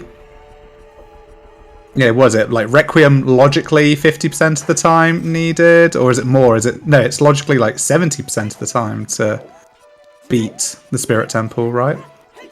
But then the actual, like, how often it's actually required is yeah, really like hard lower. required. Yeah.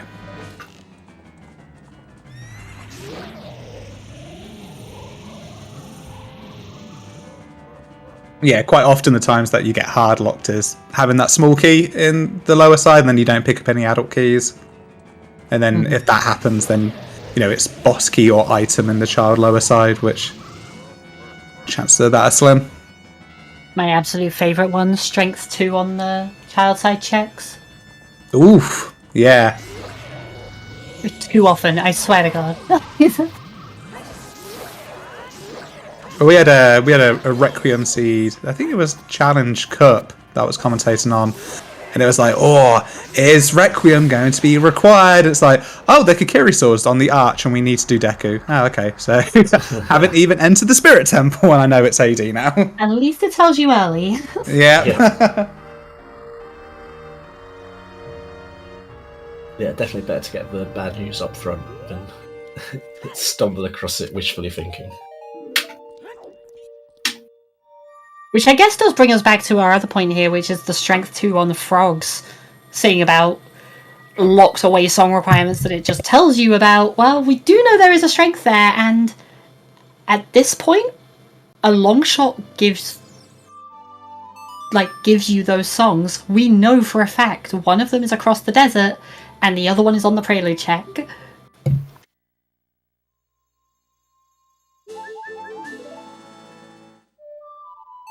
No, I like that XO decided to pick up Lax first.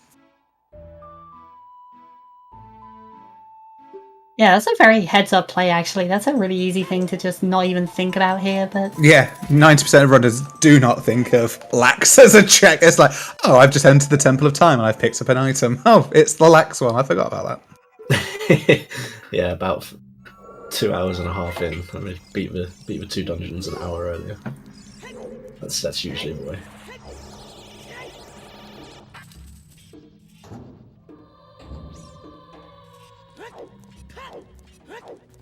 Now Sponge just gets to sit here. The slowest, most boring bit of the game, but at least it's over fairly fast.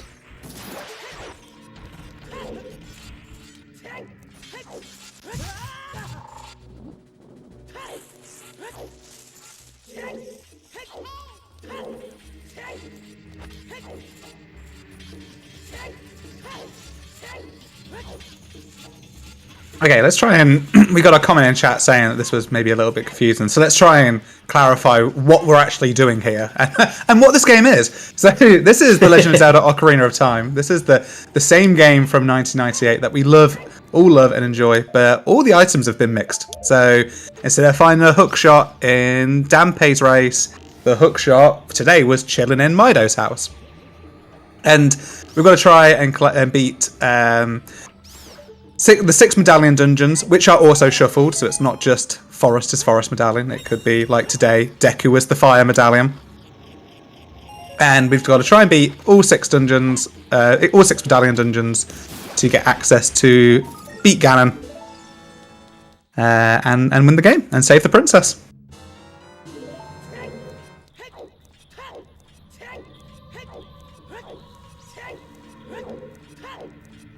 We like this game?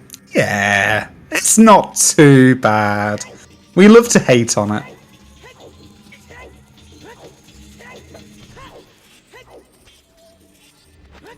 I had treasured childhood memories of this game, but long enough playing and watching it has killed all of those for me. It's just the addiction that grips us now. Pretty much. The degeneracy of addiction when it comes to OoT randomizer.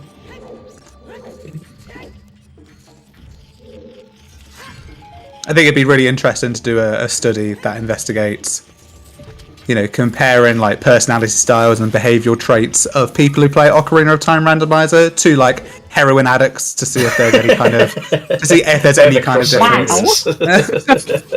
It's just like we're all same level of addiction. It's like 5 in the morning. It's like just one more roll. I'll just roll one more seed, just for a spoiler luck. Just a spoiler luck.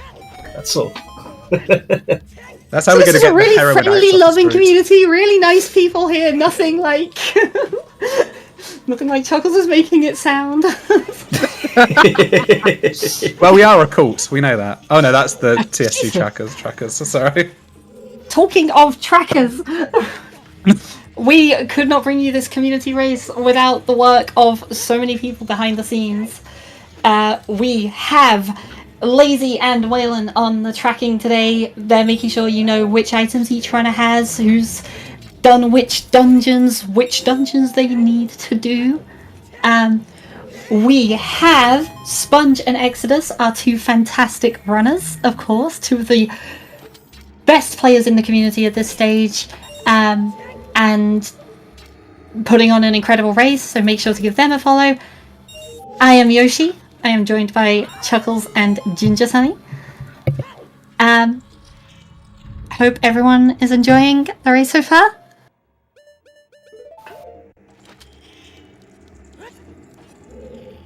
Shout outs to Yoshiko for joining me and Chuckles, and helping make this a free person British takeover today. Yeah, I hope. Well, I think we saw Namaha in chat, didn't we? We were going to have Namaha with us, but they got delays. So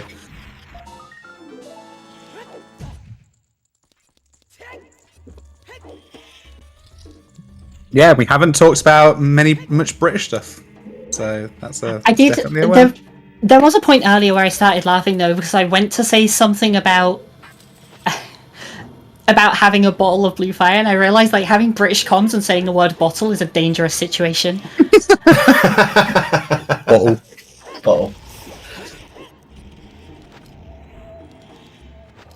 You're a Sheffield United fan, aren't you, Ginger? Yeah, well, they're my Sheffield-based team when I move there. So Yeah. Congrats on the FA Cup win. yeah, good for them. Good for them. Can lose to Man City now. But Yo, ZSR coming over from the other S6 match, which is Ice9 versus Alex. So we just want to say I'm going to watch it after this, so we'll try and keep the spoilers to a minimum. But we've got Sponge versus Exto. Sponge has a bit of an advantage at the moment. They picked up a letter earlier than Exodus, which led them to a single run to Zora's domain to do Jabu, and Exo had to go twice, and that's pretty much where we are in the seed at the moment.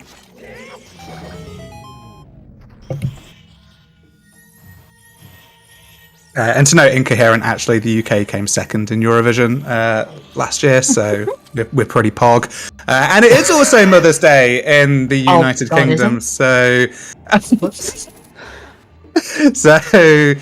all you American mothers can wait for a few weeks, but for any British mothers out there, pog champs to you all. Oh, I'm gonna send a text. When I said like I was at my mum's wedding, I should have said like I was there for Mother's Day. So I don't even knew what day it was, let alone like as far as I know, we could be in April at this point, and it could be like a Wednesday. I don't do schedules.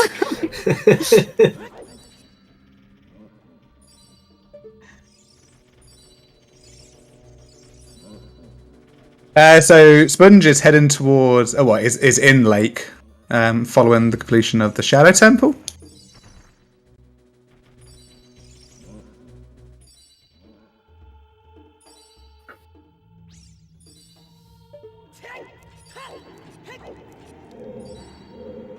It is quite funny. Whenever Matt, I was actually when I talk about like racing in this game to like people I don't know, I quite often get like, oh yeah, I'm doing a race later, so I need to be back home by X time, and then like, oh, what are you running, like a marathon? 100 meters. It's like no, it's just video games. That's the easiest answer for sure. It's like, well, let me tell you all about.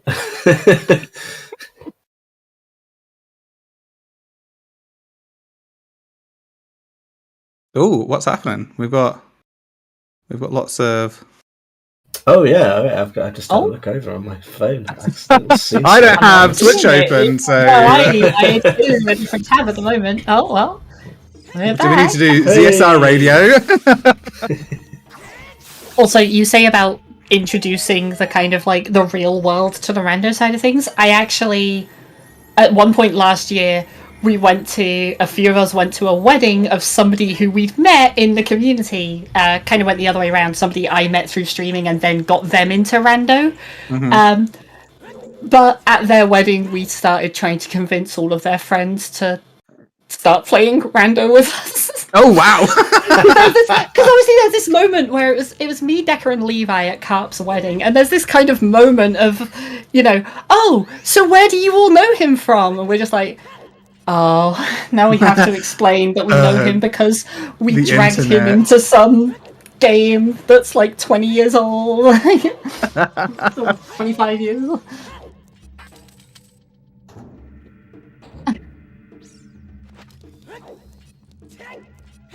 Yeah, Benji, imagine knowing Zuta people in real life. I've gone the other way around. I've dragged everybody else into OOTR. Like, Decker and Alex are people I've known for years, and then got them playing Rando, not the other way around. Yeah, I've convinced nobody in my life to play Ocarina of Time Randomizer. Well, that's... gotta start now then, you're running behind. Yeah. Not a cult. Yeah, it's actually saying we met through an online video game, and it's like when I went to Germany to see people from the community at border control, they were like, "Why are you here? You seeing friends?" And I was like, Yeah. I think so. Here's a big chest. It's a bow. I was like, I don't know why I'm here actually, but Friends online are still friends, it's fine. I have to say this. So I'm agoraphobic, I don't go outside, so the only friends I have are online friends. I have to say this, like, 100%. Online friends still count. Otherwise I would have ended up at a wedding. Oh, the forward version? Hell yeah. Nice. I did accidentally say one time, like, in one of our discords, and I said, I'm just going to go and see my real friends now. But I meant to say my IRL friends, not my real friends. And they haven't allowed me to live that down yet.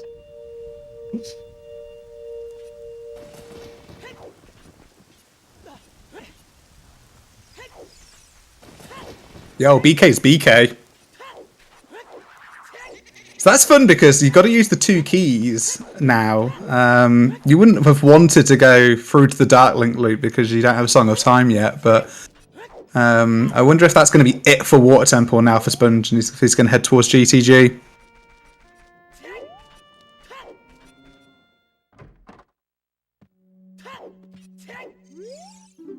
Yeah, this is kind of an interesting one here. No? Actually gonna peek a couple more checks and keep going a little further.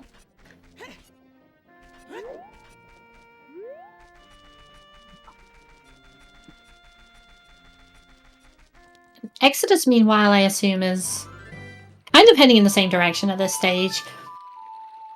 It definitely feels like that Ruto's letter earlier has put Exodus a couple of steps behind here, and you kind of alluded to it in the pre-match talk, but the two of them actually have, again, besides different strengths and weaknesses, as far as, runners at this point have big weaknesses, they have very similar play styles, and that's really working against Exodus right now because, well, he's kind of just following in Sponge's footsteps because they have the same play style.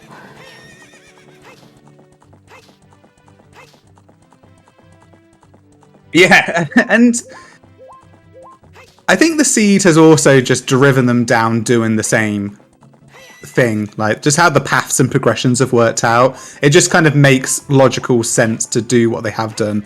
But here's a deviation now. We got Exodus now heading towards GTG, so decided not to head towards the Water Temple and Lake, where Sponge is heading. So, and Sponge didn't find anything interesting in that area, so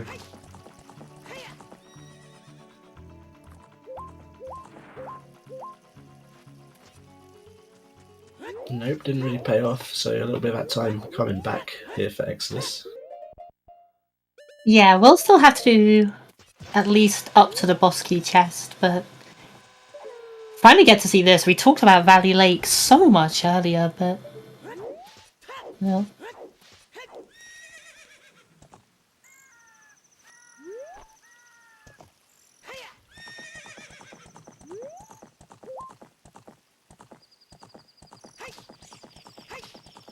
Did anyone see a thing on that chest on Exodus' side? it was small, yeah. Okay.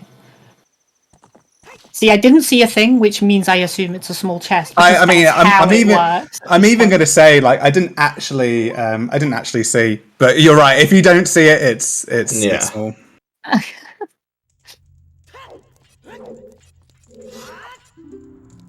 It's one of those things with in the weekly settings now with just textures.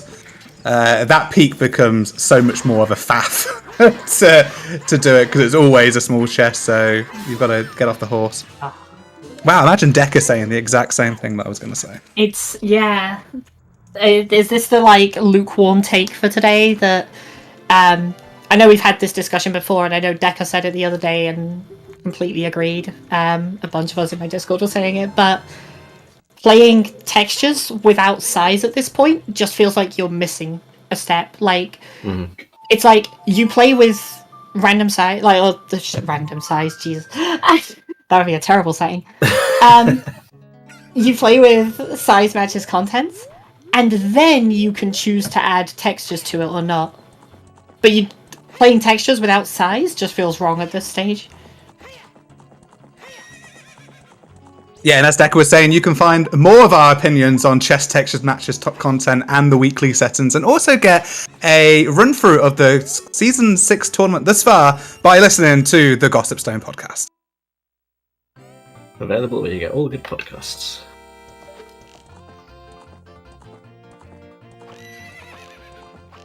That same conversation in Discord the other day did also involve the conversation of what if you just made every chest big?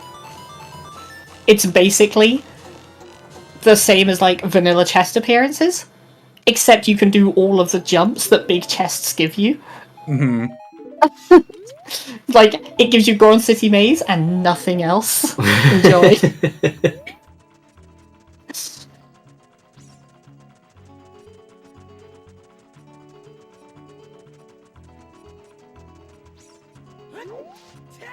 To be fair, somebody somewhere is making a setting where the vanilla chests are reversed, so every big chest is a small chest and every small chest is a big chest. I know there was some work. Okay, this is like I've gone too far down the meme route. Like, this isn't normally how I do comms, but I've got to mention it because there was a conversation recently where someone, so Jamie, Video James, did a set of videos looking at editing data in OOT, and one of them was using the frogs, the frogs changing stats like a Kiri sword. Oh, nice. Alright, Deku Tree's available. Cool, good. You just set your FW in the training grounds and then leave to go do that, probably, right? I want you to continue your story, then we'll talk. Yeah, sorry. So he was looking at the changing frog size, where you like play the song for a frog and it changes size. Yeah. And he tried applying that code to other things, and he posted a video of it, trying to make it work on Ganon. And I was like, wait! You got to do me a favor. You got to do this for Anju, because we've joked for years about like NPC size matches content. NPCs matches content, yeah. And so he set it up where you walk into Kakariko and she's not close enough to be loaded in. And so you climb up near the skull house, and then just as you're walking along, all of a sudden there's just this giant Anju, like twice the size of all the buildings. It's like Attack on Titan music starts playing in the background. That's amazing. That sounds incredible. The problem is, though, would Richard be big or would Richard Mums be big? You walk in and she's just out the roof. Just see the bottom of a dress and that's it. Just clipping through the house. Okay, so Sponge is doing GTG. Sponge isn't using FW and leave, but it looks as though EXO has put the FW in and has decided to go back child. So more divergences here. So this is really interesting. I'm pleasantly surprised, actually. I really thought at this point both of them would just commit to progression.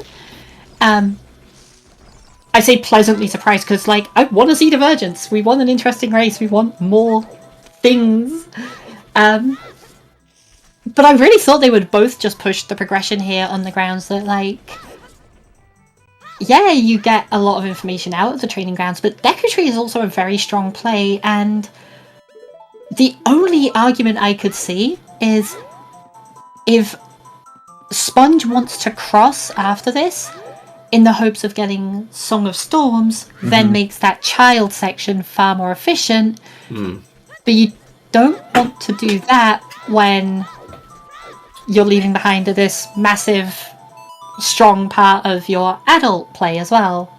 Yeah, I mean, if you're going to pick up the song solely for the child section, then do you put FW here and just cross the wasteland at that point. I guess the whole thing there is that Sponge can cross the wasteland now and put FW in Spirit.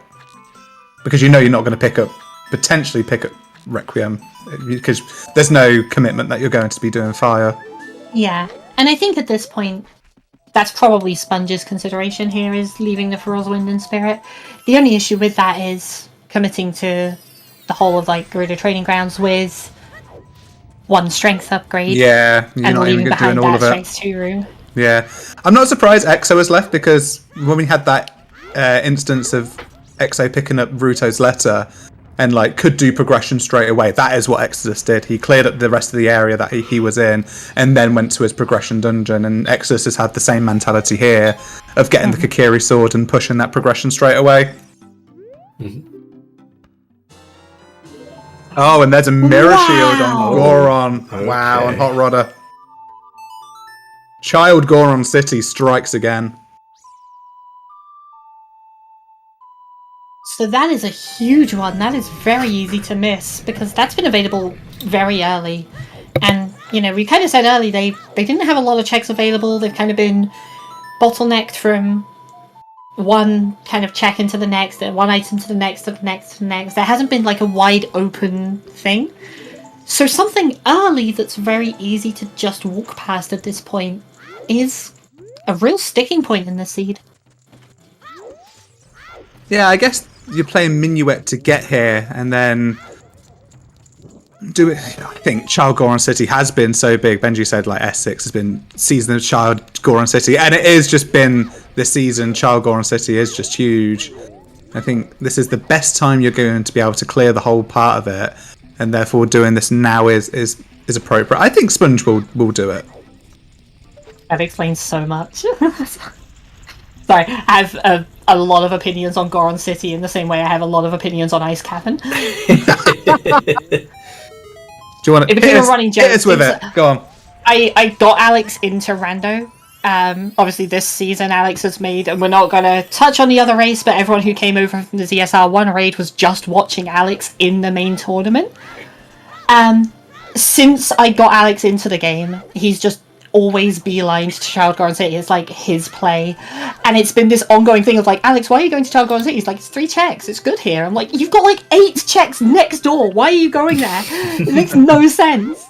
And every single time he's just like, I like it, and it works every time for him and nobody else. So You've got to have your own thing, though. You've got to have things that you like. I think it's nice. But this season, it makes sense now. This is why he's had the bracket run. Because Goron City is good now. It's when Alex starts going, nah, I'm not doing Midos now. I've done Child Goron City, and that's all I wanted to do. Go Child to do Child Goron City, and maybe do Bottom of the Well while I'm there. Like, that's the kind of levels we've hit. It's the boys. Let's go.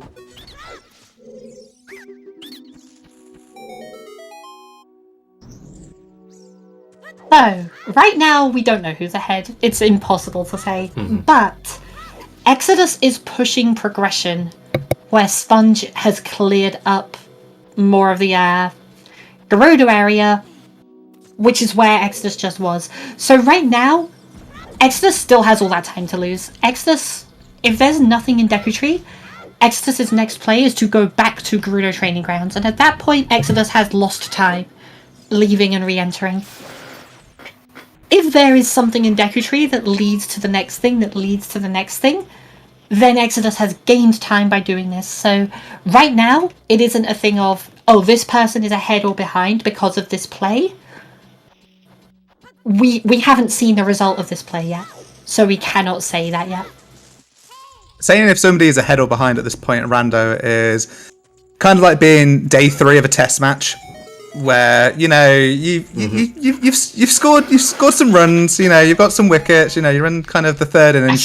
You don't know how many runs that is going to be needed to be for the final chase, kind of thing. So I'm English and I have no idea what half the words just said were. And it could just rain for the last 2 days as well. Exactly. Yeah. It could rain, and it's England, so it's fine. Like that is a possibility. That one I get. That one I know. The only sport I follow is football, like nothing else. Ooh, there's the long shot. There's that kind of Deku eking into other dungeons and progressions. And I mentioned if, cross the desert, look for Song of Storms there. All we know is that Song of Storms and Song of Time have to be one in the desert and one behind water. If that now goes the other way around, if this is Song of Time across the desert and Storms is the one on the Prelude check, EXO has a huge advantage here. Okay, I was ready for Strength 2 to just come out and just be like, oh, it doesn't matter, but no, just another bow.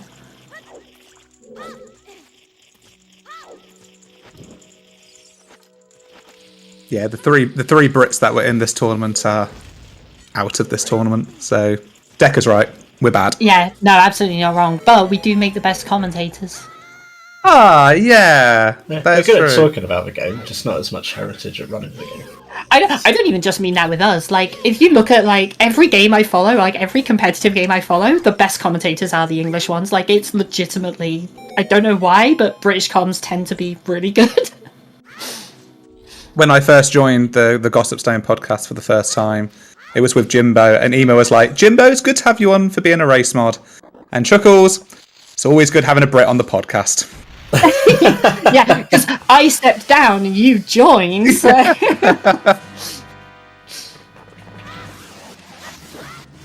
It's obligatory now, we gotta have, we're like the mascots. The token Brits. The token podcast Brits. me, you and Chimp.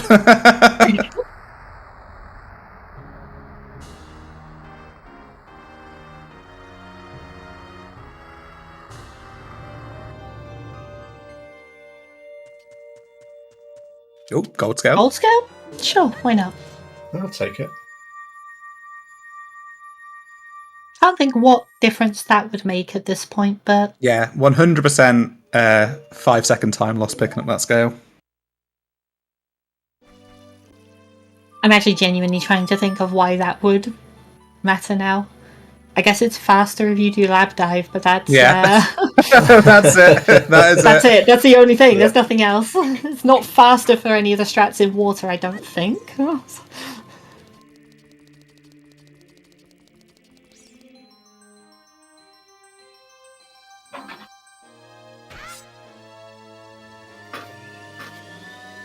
It's the song, and it storms. Oh, okay, so we have a game. It's still on. Yeah, Sponge decides to do well in this child segment, and something's in there. The strength 2's in there, then could be pogging. So I do think right now the edge is on Sponge's side with that, because I think Exodus is likely to finish off the Gerudo area before ever crossing. So we'll clear out the whole of GTG, which Sponge has already done, and then we'll cross and get Storms to do the well. And Sponge, meanwhile, is going child now with Storms and Kakiri Sword. So we'll be able to do both of those in the same run. If Strength 2 is in bottom of the well, then we look at Spirit. And then, of course, the giant question mark over all of this is, if Requiem is required, we're still missing multiple items. There's also the caveat that Sponge has to dip into Goron City on the way down to Deku Tree. So EXO has played FW and has left GTG without even putting FW back in there. Everything I said. Every time.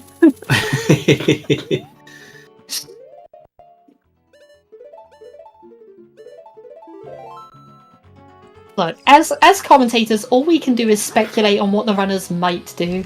And as the runners, all they can do is break our expectations every step of the way in a way that, leaves us going, what is happening? And then 10 minutes later, we're like, oh, that's why they did this. I get it now.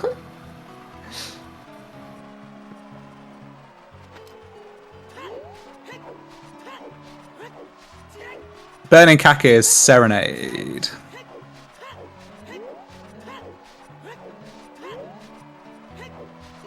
Yeah, so we now know that beating Water Temple, Forest Medallion, gets a Song of Time.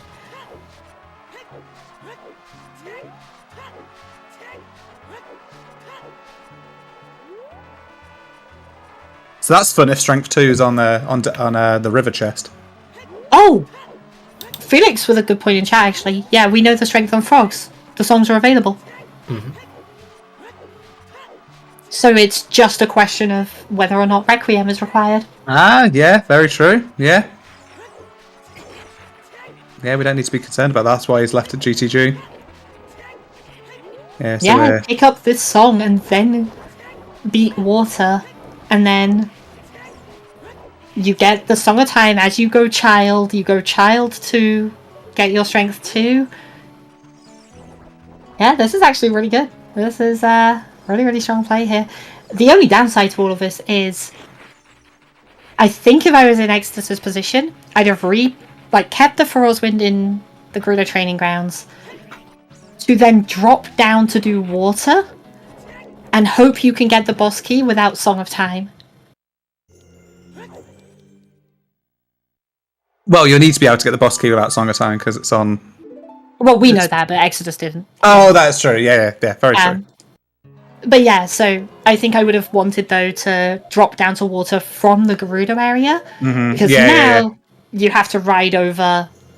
And then you could have done water, then Feroz Wind back up, and then just cross to do Spirit and leave your Feroz here. Mm-hmm. And then if Song of Time is required, sure, you lose time, but the odds are usually higher that it's not. Yeah, I'm arguing that from Gerudo Training Grounds, instead of just leaving to do cross the desert, Exodus should have left Feroz there again, dropped to do water, then Feroz back up to before crossing.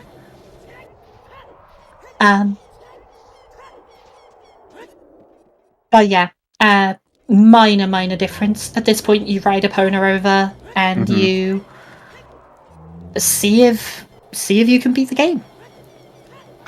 And there's the Mirror Shield for Sponge, so didn't orphan that one off. So tick one thing off that Sponge needed to do.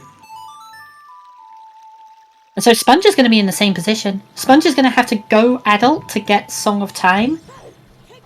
Go adult to beat water, get Song of Time, and then go child to do frogs.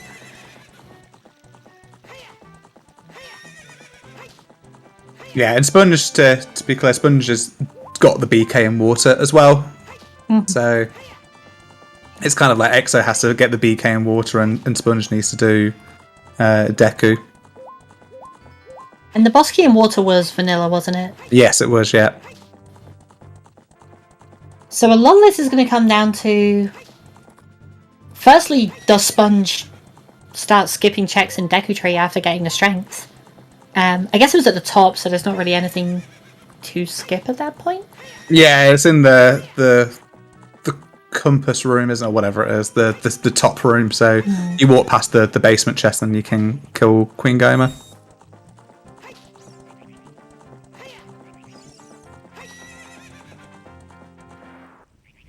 But yeah, this is a really, really close one, and then this is a close one, assuming the strength 2 is enough to beat the game at this point.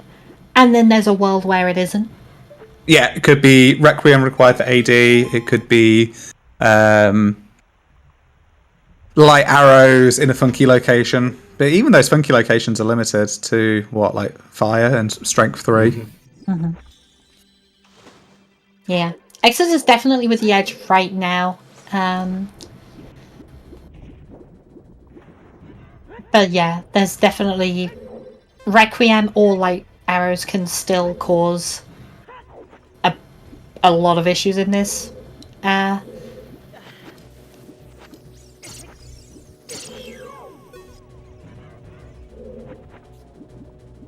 Oh? Wait.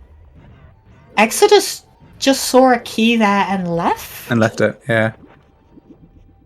I can't remember what the key layout is. I think there's a bow in here, isn't there? There's at least one item chest we've seen.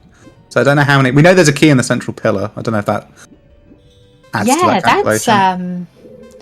That could be dangerous for Exodus here. Could throw a lot of time at this then, and that's another key. I think if you're not picking up that key, then I think you should just not do the compass chest and come straight up here first.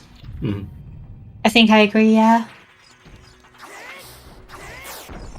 Because that's one of the advantages of you picking up that key is that you can not lower the water level, and well, I guess you're not doing the Dark Link loop anyway. But if you pick up 2 keys in these first 3 checks, then you don't lower the water level, and you can do where all the items are. Oh, Deku thinks doing compass is poo-poo, and the Decker is right. So I agree. Disagree. I've never known Decker to be right, and I'm not about to start now. I mean, that's fair reason. I feel like I should clarify for people in chat. Me and Decker have known each other for like years at this point. We've known each other for like 10 years. Like, there are 2 people in this community that I will like trash talk, and they're both people I've known for like over a decade. So...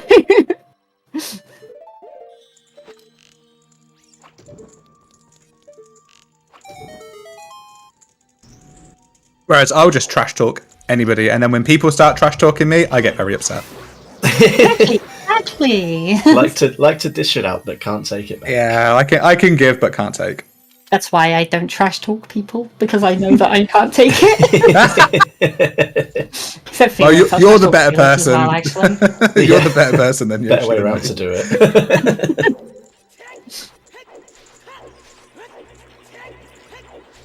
Yo, Felix, that hurt.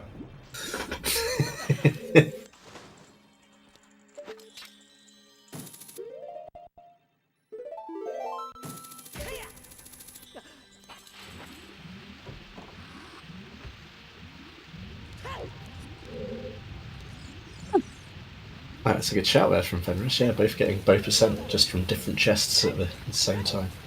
I really like the numbers on that Fox just gave us on the hard AD. 40%. Yeah. So it is 40% Requiem required at this point, most likely.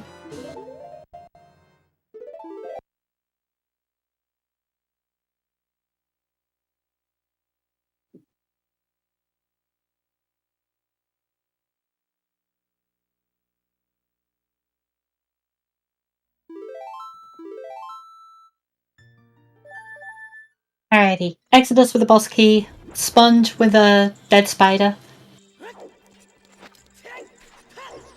So basically, Exodus just now raising the water level. Sponge is going to go into water and do this, basically. From the point where Exodus loaded into water, that is where Sponge will be getting to water. So we can essentially start the timer here. This is where we're looking at what kind of a lead Exodus currently has. And then we'll just put a pin in that one if put it on hold if Spirit doesn't play nice. Well, looking at it, it looks like Exodus maybe has pulled away a little bit further than they were looking like earlier. Yeah, being able to skip out on the Gerudo training grounds has been a really really big deal here. Yeah, picked up all that time back from picking up the delayed letter, and climbing the river twice. Or what we were talking about, though, you don't get a quick grab on Morpha, and this fight just becomes terrible. Rolly, yeah. There are only 2 Morpha fights now. There's the good one where you get the quick kill, and the bad one where you don't. And then the awful one where you get the quick grab, but then you let Morpha get away. Yeah, and you don't get it in the corner. I've done that before. It's felt so bad.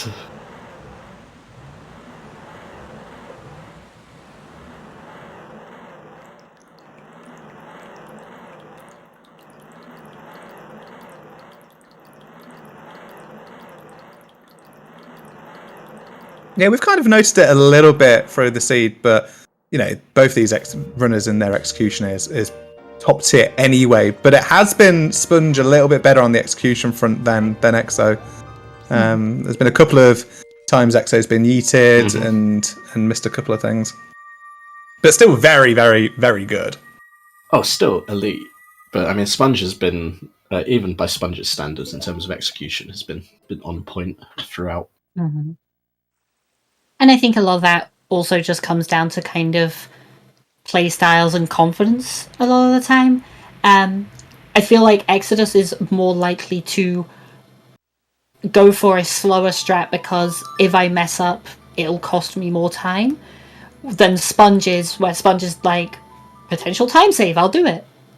I think typically Sponge, whether, and I'm sure any of us can speak to how little, correlation there is between actual confidence and at least acting like you're confident. But Sponge plays confidently. Sponge plays like he is going to hit everything. And I think Exodus plays a little more cautiously, let's go with. Like a slower caution. It's not quite YOLO from Sponge, it's just more like supreme confidence and I'm just going to get it right. And, that's all I'm thinking about, is just doing it as fast as I can. And if I mess it up, well, I mess it up. But chances are, more likely than not, I won't. And, being able to back yourself that. We have to consider that both these runners have done the rest of Shadow that wasn't needed at this moment. So they're both probably feeling like they're behind, because as soon as you do one thing wrong, you make one mistake, you feel like you're behind. At this stage, I feel like... So at the very least, I think Sponge is really good at analysing that kind of thing, typically. So Sponge will probably look at it and be like, whatever, I think most people will do Shadow at that point. Exodus... The impression I've always got from Exodus has been that he won't even try to consider it. He'll just be like, I'm just going to play my game. So I don't know how bad they would feel about that one. The big one for sure would be the one that made a difference here, which is Sponge doing all of GTG while he was there. Because I think if you look into the scene a little bit, you can see like, okay, there's a very real possibility that somebody just leaves when they get the Kakiri sword. And then if they do that, they can get their songs, they get their long shot, they get their strength. Like, at this point, you don't panic about that when you get the strength. You're not going to panic about that going to Spirit. Now, while Sponge is doing water, is the point where you're considering that. Where you're going like, okay, I have to do all of these things, and my opponent will have had to do all of these things, and they could have done it at this point.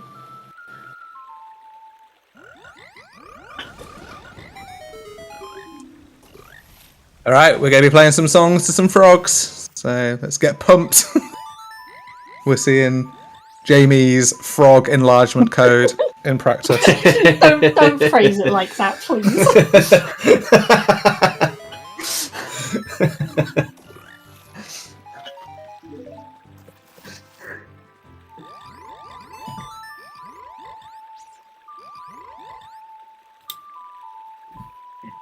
That took me half a second there. I did not. I just read Cup Frog. I was like, I read Cup Frog as well. Cup Frog.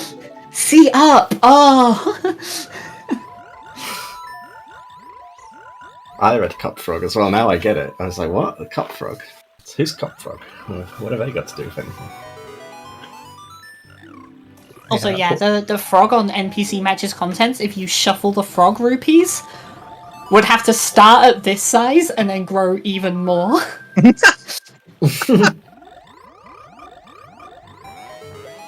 God, that would actually make that setting playable. Because at the moment it is the worst setting in the randomizer. Ooh, that's a hot take. I don't even think Mel was in the chat, so I'm only doing it to bait her, but... Sorry. Somebody clip it and send it her. What actually is the worst setting in the randomizer? Just as a... Small key sanity. Like, dreadful. Overworld entrance rando? No, wait, no. Songs on Dungeon Rewards. Songs on Dungeon Rewards makes the game unplayable.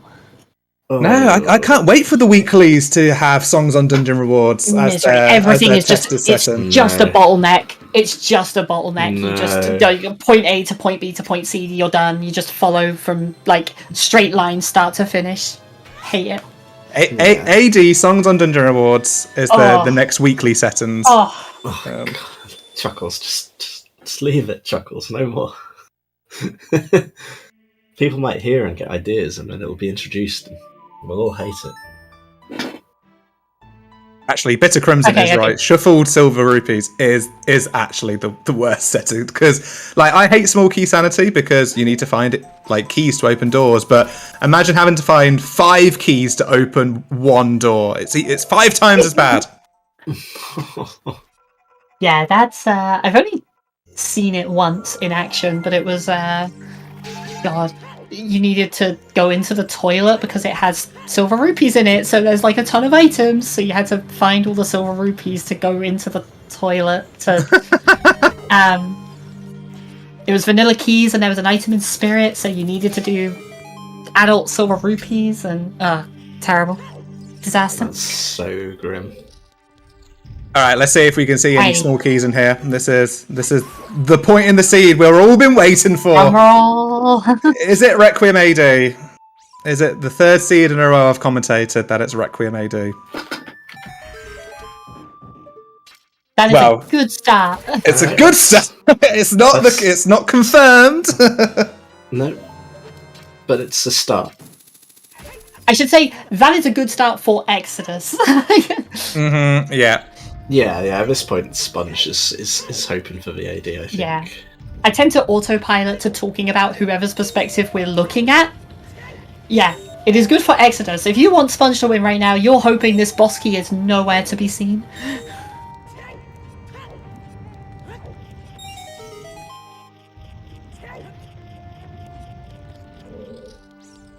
Yeah, it could be AD for Lights and Child Spirit. It could be AD for BK and Child Spirit. It could be all dungeons for Strength 3 in Child Spirit, for Lights in Ganon's. Yeah.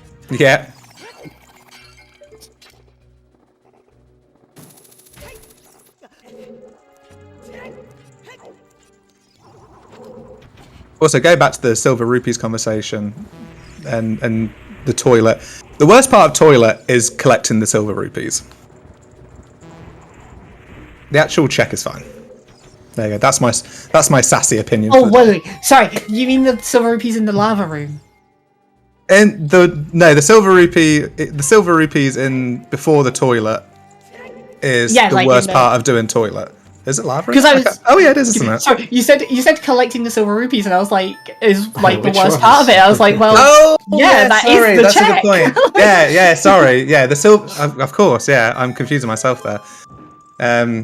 Big chest. Yeah, the silver rupees in the lava bit. Yeah. That is a pretty hot take, but that's That is worse a very than hot take. the actual ones in the toilet, which I guess it depends how good your underwater swimming control is, how confident you are. I will say, watching people do the like perfect loop where you get half the silver rupees on the way down, you land in the middle, and then you take off the iron boots and swim up and get the other half of the rupees. Beautiful to watch. That It's is very like satisfying.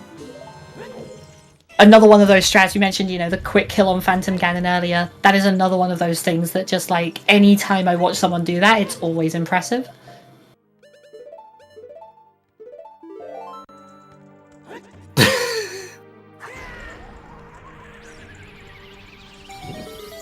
Yeah, I'm glad I confused everybody. I mean, I knew what was happening. I knew what was going on, and therefore everybody else knew what was going on. That's how it works.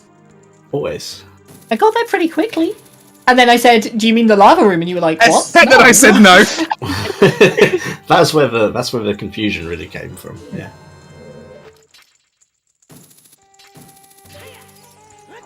Alrighty, we have all the keys, but we're not free yet. Nope, still haven't seen that boss key anywhere. Mm-hmm.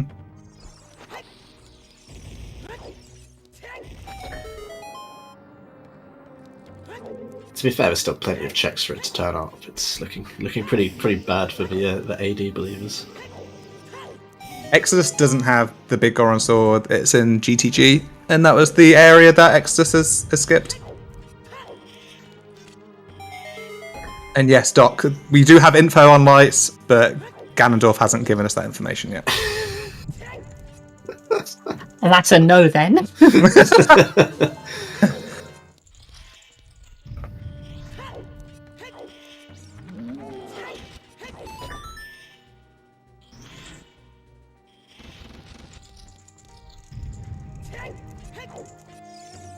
Oh, is this a big chest note? Oh. Nope. No, that ain't it.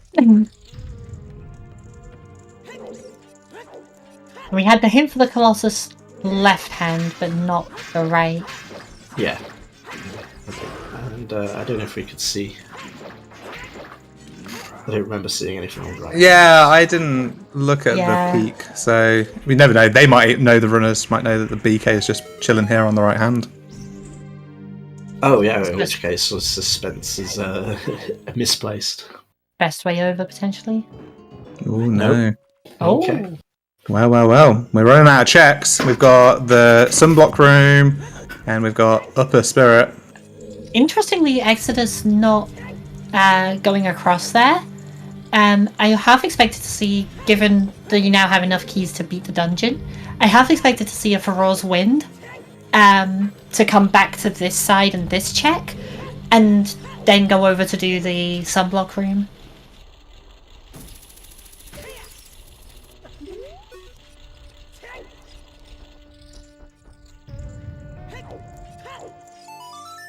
But yeah, leaving the Feroz Wind up here makes a lot of sense as well. I mean, I guess you do that either way, though. If you do the sunblock, Feroz Wind back, come up here, Feroz Wind. Hmm. Yeah, that sunblock chest is just Alright, 2 checks. absolutely has to do. But also, yeah, it's 50-50 at this point. I guess we know that a key has to be on child side, so it's not quite... Oh, it's just there it is. here. There it is. Okay, so Exo is in proper glow now. Still that one kind of shadow looming over the seed still. I guess lights cast a shadow, that kind of makes sense. Yeah. Also, I love what you said earlier, Yoshi, when you were like, I don't normally meme in commentary. And I was like, yeah, but you're commentator with me, so it just radiates like through Infectious. the ether. Yeah. I guess I should clarify. I don't use the overused memes in commentary. I tell jokes, I don't meme. There's a difference. One is superior to the other, for sure. I mean, we've seen no Gregs, we've had no condoms. I think we did actually see that one. Yeah, we saw the condom. I do not see it. Are you a Greg hater, Yoshi? I have an emote in my chat that I saw FQ have at one point as IAR. I have it with the input of Greg, all in caps, and it's just a little speech bubble saying, please ban me. That's a valid opinion. Okay, so we're gonna plando a seed for Yoshi, where every check is a Greg.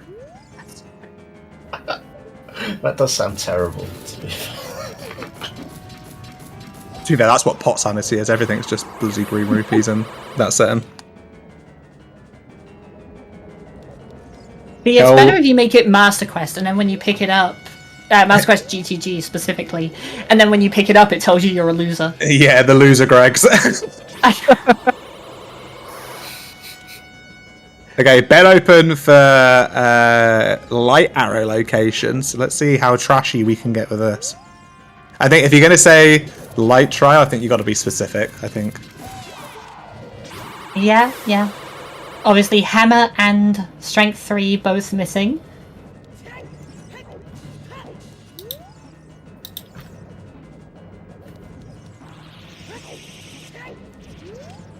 Hammer, Okay, of course, I'm gonna- Requiem as well, yeah. I'm going to say it's in the hammer chest, but there's enough keys without the hammer. It's basically the vanilla key layout. God. We'll get Vanilla Hammer, and then it'll just be in the loop at the start. It's in the... Yes! Oh, Yes! I would go. actually really like that, actually. That would be horrific. I don't think I've ever seen a rando seed yet with Vanilla Hammer. No. which isn't surprising. Like, a lot needs to happen for it. She didn't move. She didn't move, didn't she? That is really awkward for I've that. never seen that. Yeah. That's really awkward for this quick kill. I don't think... Oh, Exo still got it. Well played. Well, saved. Yeah.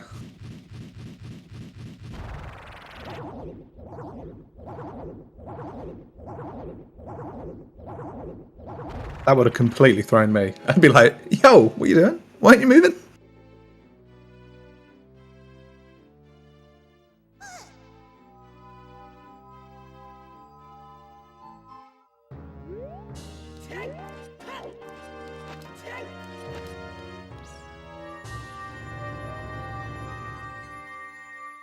Okay, so that's 6 meds.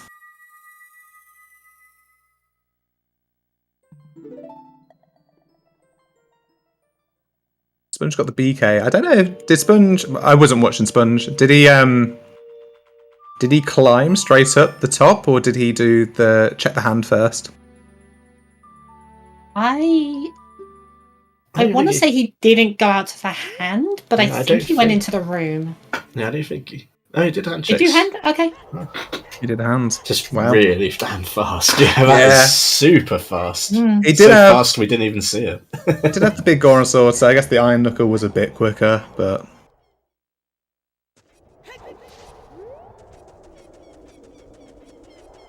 yeah, he already had the BK in Water Temple. But still, I think even with that, I think he's definitely slightly caught up. Yeah, that 30-minute time save is helping, but it's not going to quite be enough. Yeah, Sponge is almost done. It's worth noting, I think saying earlier that typically Sponge is better known for routing and Exodus is better known for execution. Like, both of them are at a high enough level that on both that it's just going to come down to how the given day goes. Anyone can, slip up a couple of times on the wrong day, and these two are close enough that will make the difference in who executes better or routes better or whatever. Yeah, you could just decide to clear GTG almost. And, well, that's Amazing about it. Denalphus room from Exo there. That was probably as best as she can do it with the Master Sword. I think Ganon's just going to say bottom of the well. I think it's going to be really dull and really anticlimactic. And still kind of slow because we're going to have to change ages. and Yeah. go back and, hopefully it says something interesting. Bottom of the well is definitely the most likely, though. It's like bottom of the well or Ganon's. They're like between them. That's probably like half the checks left in the game, if not more. Silver Block Room with GTG. I mean, that could swing it back for Sponge, having done almost all of GTG. And know that if it says it's in GTG, we'll know where it will be. Whereas Exodus might have to sort of do some digging, having basically not touched GTG at all. True that. And also, like, that potentially changes the order you route things in. I know there's a lot of people who switch whether they go left or right, depending on if they're looking for multiple items or one item or that kind of thing. So it could also come down to, and same for bottom of the well, actually, it could also come down to the order you do the checks in at this point. Yeah, because you kind of want to do dead hand last in bottom of the well if you're looking for the light arrows, because it's the longest. And then there is a massive kind of thing about if you're looking for light arrows in GG, you go right or left first. And I don't think there is. I think if there is a consistent, better way, I think it's like slim percentage, which way is better. Yeah, no, I agree. It's just on the seed, on where it is. Oh, moment of truth. Outside my OGC! castle! I was thinking to myself, oh, what if he says OGC? And then I was like, well, that's not going to happen. It's one check, right? Holy shit! It ain't over yet, baby! Oh, boy. I Fuck, let's go. literally thought it just as he was going up. I wonder if he'll say OGC. That would be funny. Oh, should have said something. But then people have gone, oh no, you called it. Not even doing the other Ganon's castle checks, just leaving. What is he thinking going to bottom of the well first. Straight to well, I guess. Yeah. Maybe just deciding. Okay. Where's the biggest density that I've got available quickly? Oh my goodness, we are pogging. Let's go.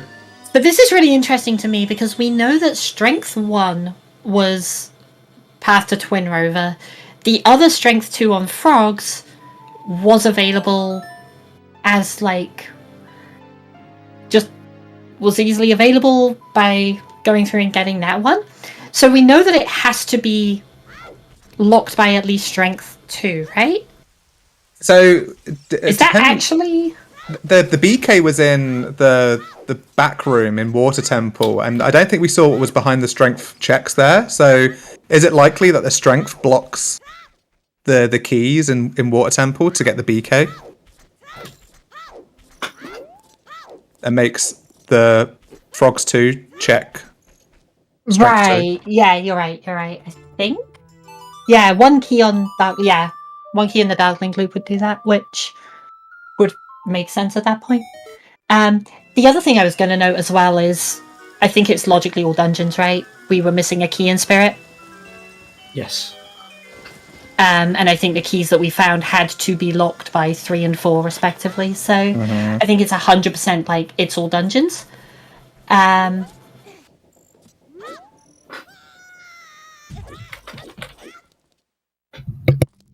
Which... No, I think the strength could be anywhere. I think what we're saying is that the strength is... I'm not convinced. Bottom of the well. You could get to... You could cross the wasteland on foot without any of this. I think it was Alex who said it couldn't be, but I'm interested in the reason why.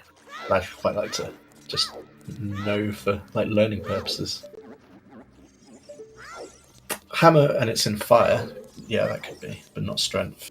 Interesting. Yeah, I think that's right. Because you could get storms with nothing. You could get storms with 0 strengths in this seed, I think. I don't remember exactly where, magic and longshot and hovers and all of that were, but I think you could cross on foot to get storms pretty early. Well, magic was in ice. Long was in Deku. So that was available. Because the letter was in field. Lens was in forest, maybe. There was big chests in forest. One was a wallet. Lens was also in Deku. Okay. Interesting. Sword was on top of fortress. Opponents was free. You could get to early by setting Scarecrow, and Hookshot was early at least. Yeah, no, I think it can't be here. Can't be here. Yeah, it can't be here. It could be, as mentioned, it could be a hammer, and then parts of fire are locked by strength.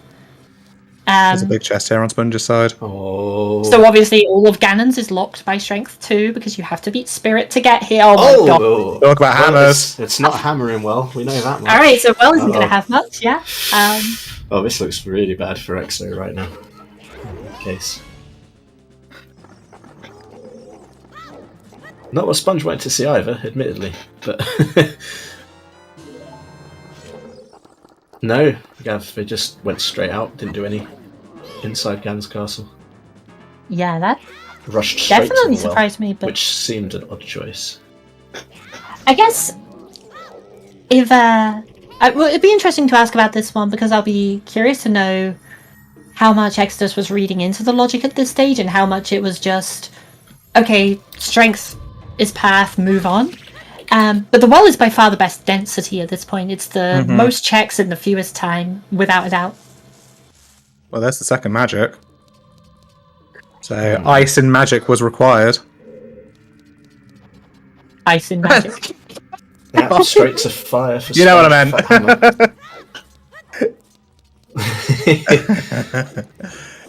That magic's just a slushy. It's drinkable. Yeah, so this kind of goes to like the whole conversation we're having about Exo's execution versus Sponge's logic and routing. that if Sponge is deduced that it can't be in well already, maybe he was like thinking about. This is one of the things. Maybe Sponge was already thinking about what would happen if Strength 3 is required, like during the climb and things like that. Yeah, absolutely. And Sponge is the kind of person who will think through the hints in a very kind of in-depth manner, not just I got the item, that's it, but like, oh, what knock-on effects can that have? So it wouldn't surprise me if Sponge has been thinking about these considerations for a while, just maybe not, kind of a bigger picture early, and then like the details come into focus as the seed goes on. Yeah, otherwise I think we're looking at... So we have the rest of Garuda Training Grounds, because we haven't seen the Strength 2 blocks there. They could actually just be in the Sunblock room in Spirit. That would be a fun one. As well as the child side ones, and also the Top of Fire. Anything past the Strength block? Oh, I guess anything at this point, because Hammer as well. Except this one. The thing is, also, EXO has now got GTG to do, and that seems like a good option to head to find that strength. Yep. So he's going to be doing checks that Sponge has already done. Going back into Ganon's, I wonder if he's going to clear out some of these checks, and then, from here for Roswind back over.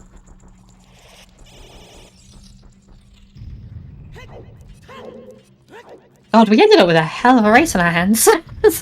Yeah. Yeah, this was looking completely over, and then you never write out Randomizer, especially when it's when Ganon's going to give you the solution to where to find the light arrows.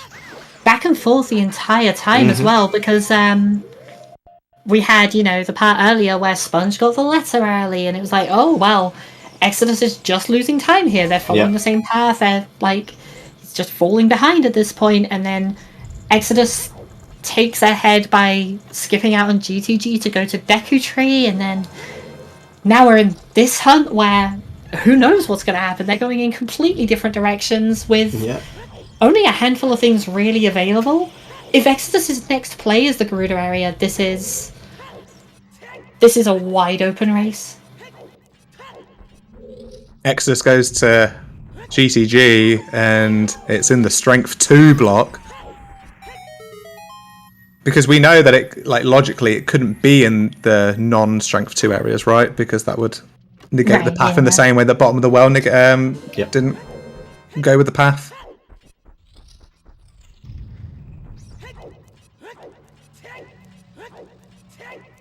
Yeah, I think we're down to Strength 2 block in Garuda Training Grounds. We're down to 3 checks in Spirit, but we know one of them has to be a key, so I think we're down to 2 checks in Spirit, really. One of which is behind all dungeons, the other one isn't. And all of Fire. Just the rest of Fire at this point. Yeah, just much. all of Fire.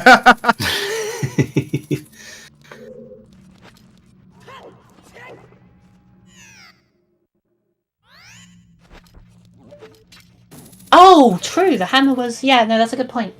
So yeah, the sunblock room must have been the key, because we know that it has to be available because the hammer is in Ganon's. Yeah, that makes perfect sense.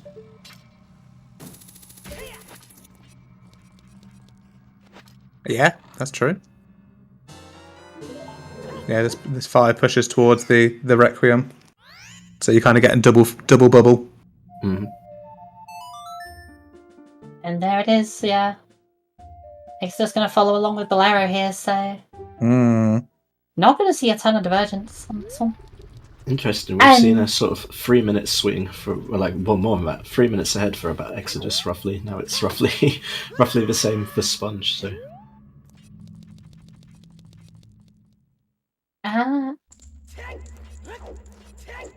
Given how the key logic in Water worked out, I think yes. I think it could be specifically behind Song of Time, I think.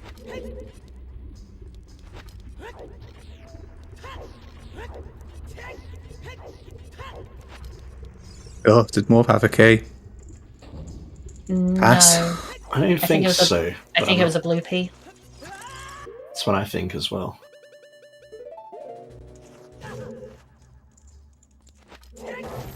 Yeah, you needed strength to beat water. Or it's Either way. likely that you needed strength to beat water. The boss key chest, I'm pretty sure, is logically locked by strength because of the. Although we had hover, so maybe not. I don't know if hover does that. But at the very least, there was a key behind the strength block that we saw. So it's incredibly likely that it's strength locked. But then you need to beat water to get Song of Time, to go back, to get your final key, to be able to do the Darkling loop. Or I'm assuming one of the keys is key locked at that stage. Sponge checked Shoot the Sun and it's dead. Yeah, Sponge checked it. It's nothing.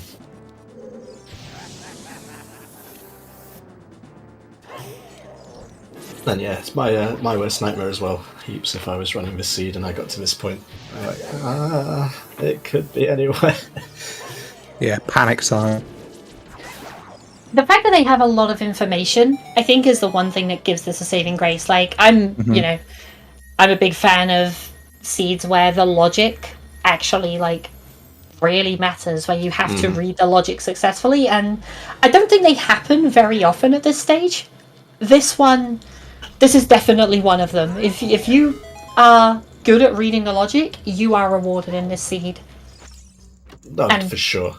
To some extent, we've already seen that with Exodus going to bottom of the well at a point where we're pretty sure it couldn't have had at least strength 3.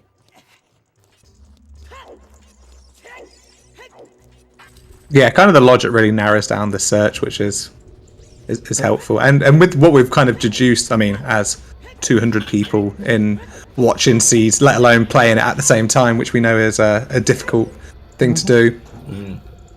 But at least there's not a ton of places to search for. It's kind of good that we've done all of like Forest and Shadow as well. We're going to see Pixel Shot here from Sponge.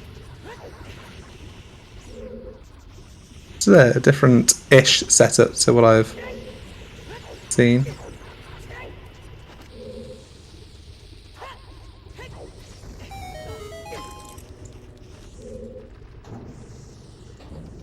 So Well couldn't have path strength 3 because we've had a path to Twin Rover 4 as strength, and that would mean that would invalidate that path. Long story short.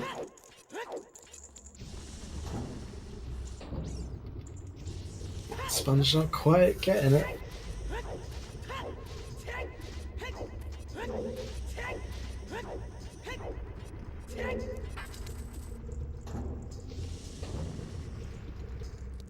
So close. He's gonna reset it up. Yeah. Oh. He's Oh no. Has he got his Frost set somewhere at the moment?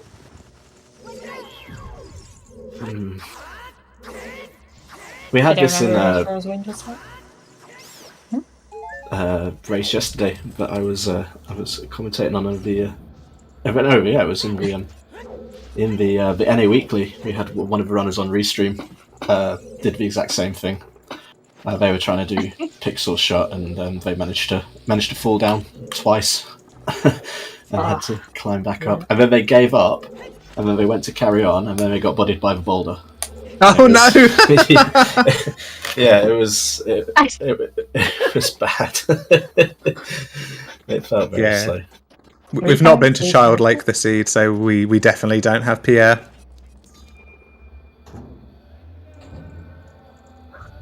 There we go. Okay, yeah, I wasn't going to say, but it was it was great. Wow, calling out Decker. Wow, there was this runner and they were terrible. And okay, if we're going to do the call out though, there is a running joke on where we always occasionally play practice seeds joke about the Zeph strat for Zephyr, and the Zeph strat is falling from the upper maze into the lower one. That's good. So if you want to call out anyone on that, yeah, there you go. That's the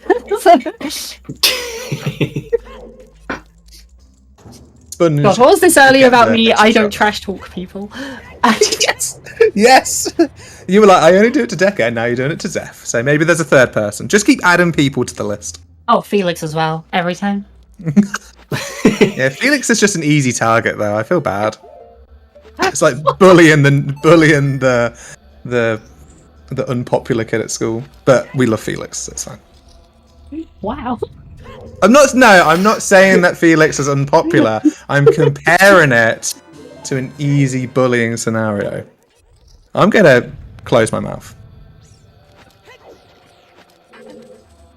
Yeah, chat for a good point, but that is actually probably Sponge's first bit of actual bad execution. It's actually going to cost time rather than routing.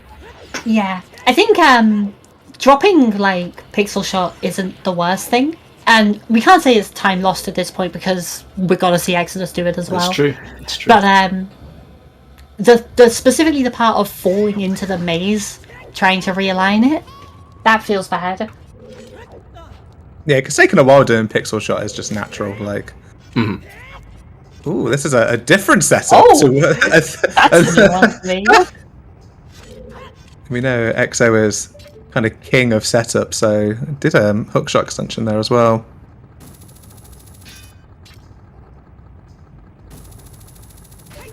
Oh wow! Wow. There we go. Look at that. Pog. Nothing That's- beats watching Fabio do it on a keyboard, though. That was a masterpiece. Oh, I mean, yeah, that was one of my favourite moments of all OOTR was Fabio keyboard in that. Like, I'll never not be astonished by what other keyboard players can get up to.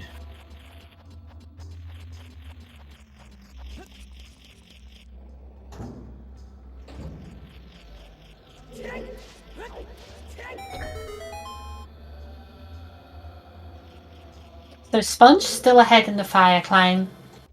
Presumably won't go to bottom of the well, although the logic is confusing, right? Like saying earlier about, oh, Exodus shouldn't have gone here. I probably would have. Like There is no way I would have considered the strength logic. yeah, No way in hell. I consider myself pretty good at logic most of the time, but actually reading that mid-seed is that's a whole other skill in and of itself, and I do not have that one. Yeah.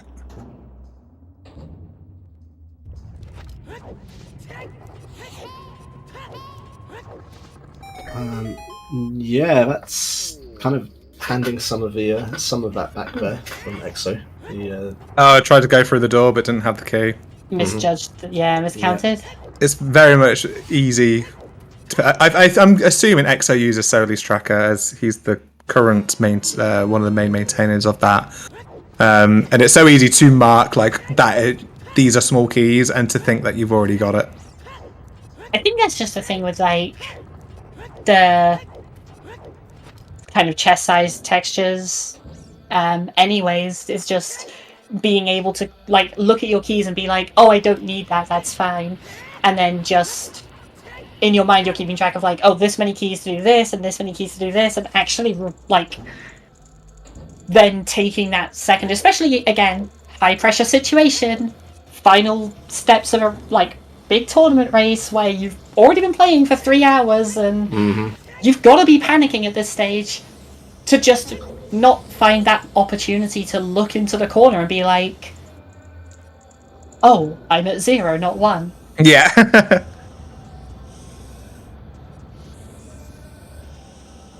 Yeah, BK being right at the top just meant we've had to clear all of fire, which is better than, clearing half of fire and then getting the BK and then deciding whether you're going to clear the other half or not. Do you carry on or do you not?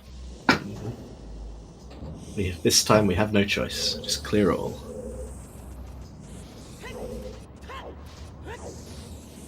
What we don't have is any items. Nothing has come out of this. Nope. It has been very dead. Control budget might change all of that. It could just be sat on her.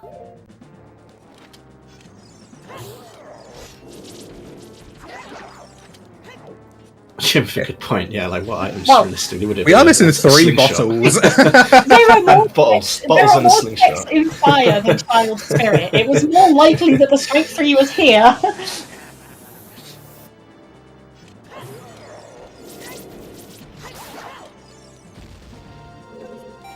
BDS going handy again there for Sponge.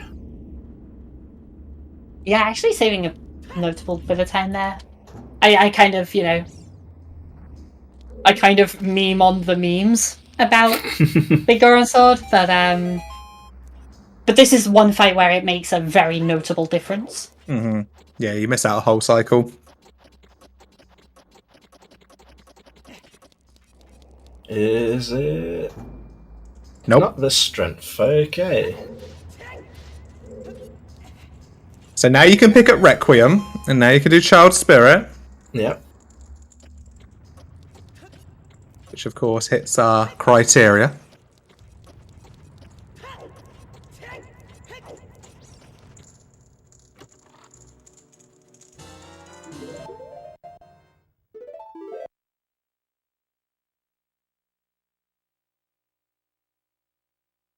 No, this looks like it's just going to be GTG, assuming he's still got his Auroras in there. Well, again, might not. Might not, Sam. For Auroras.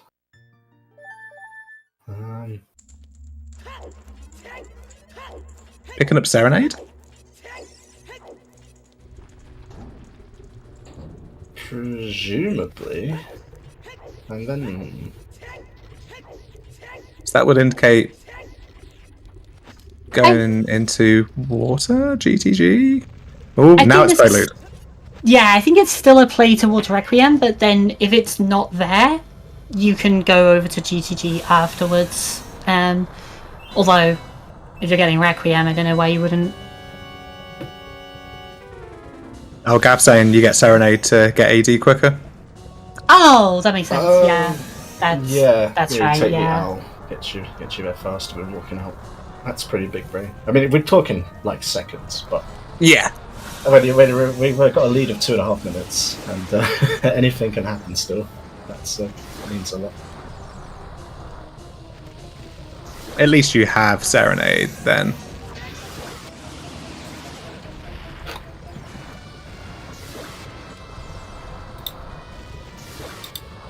And then we have, 2 checks here, and however many checks were left in GTG. I don't know how many keys we actually saw, because tracking them with textures and size is a nightmare.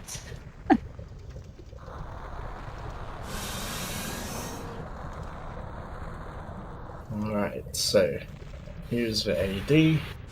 Here's our final song.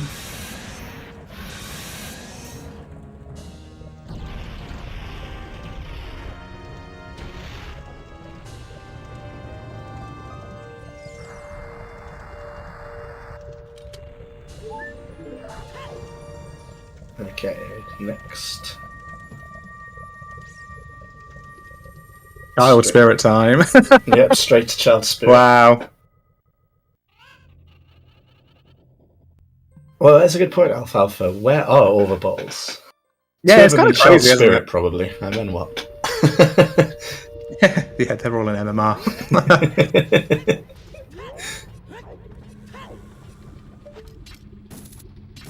Bottles. Oh yeah, we've got the Brits talking about bottles.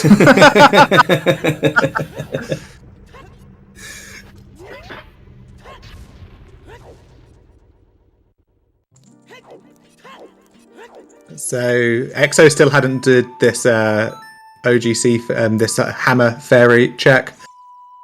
So again, kind of fallen behind a bit more. These kind of minutes and seconds are really vital. This is going to be decided by less than 5 minutes. Yeah, which when you consider what this seed has been, that's incredible. Okay, so I've loved how it's been so back and forth, and the momentum has just kept swinging. Yeah, it's been great, hasn't it? This seed, Sponge took an early advantage, then Exodus took the advantage. They're both dead. And EXO's following. Okay, right, so not Child Spirit then. Yeah. This has got to be Sponge's to lose now, right? Well, he's... He's still child. Oh? What is the play here? Well, we haven't. This is getting Pierre. I don't Lab know. Well, with dive? no reason to do that. Oh, we Lab didn't dive. Was the scale locked? Don't need Pierre, do we? Where was that second scale that... Deku. It was on Queen Goma. We joked about it. Yeah, I remember it being the boss. I just can't remember which one. And then we already had one. The other one was in Pierre, Forest. Oh, it was in Forest. It was Well then. Floor Master in Forest. Oh. What time of Now he's changed his mind. time of Oh, day? Sponge has already done that dive. Never mind then, yeah. Yeah, he's done Lab Dive as adult. Yeah, a bit of Curious confusion what that there one from was about Sponge. I then. think maybe it was just a bit of trying to kill time, just thinking, hang on a minute, wherever. Yeah, working out the logic potentially, just being like, am I definitely right in thinking that it can't be bottom of the world before he actually leaves? Oh, peeking the scale item would also Could make have been the sense, scale actually, item. yeah. I He guess he never went never that had- way earlier. Yeah, he was only there as adult. That makes sense. Yeah, okay, makes sense.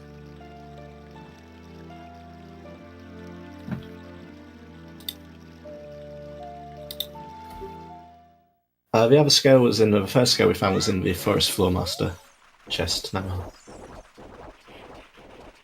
Goma and Forest Temple were the scales. On the Floor Master chest. Where were the hover boots? Early. We got magic. Oh, King Zora. King Zora.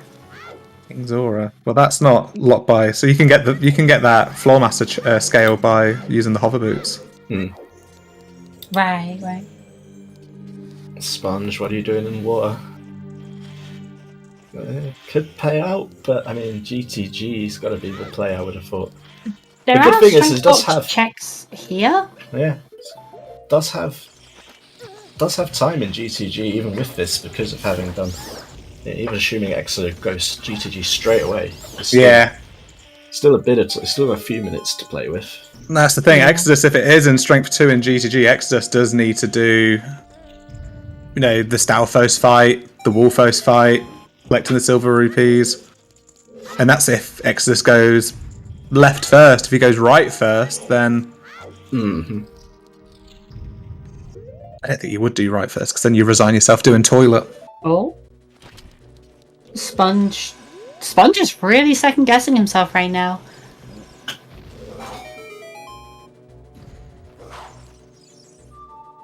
He This just is really lowered the interesting. water level and then... He needs keys, and he knows one's in the central pillar check, because we got a hint for that. Is he rushing that key? He saw one in the strength room. I think that might be what this is. He might be going to do the... Yeah, he's gonna Okay. go pull the block from here and then go down to get that one. Yeah, he knows where the keys are. I think he already did the clam room.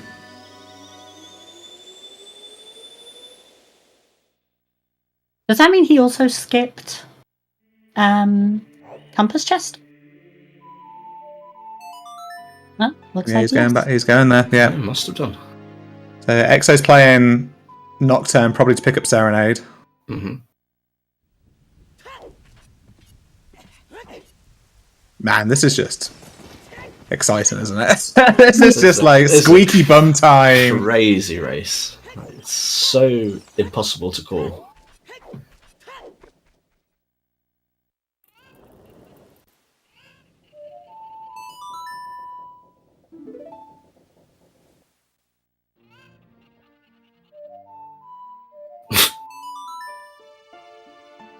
Alright, Serenade play. Is Exodus going to follow Sponge into water?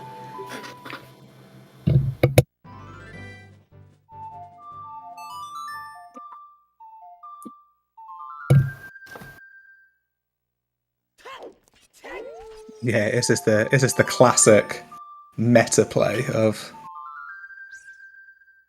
Sponge would be done if it's in GTG. Or X would be done if it's in G. Is Sponge thinking the same thing with Exodus?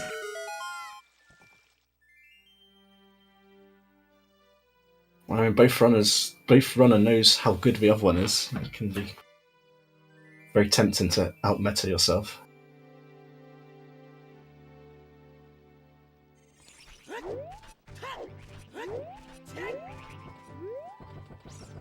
There's not a ton left we need to do.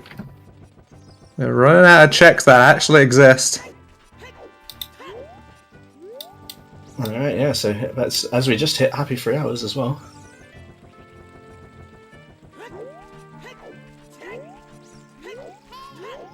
This seed didn't look like it was going to be anywhere near 3 hours at one point. But here we are.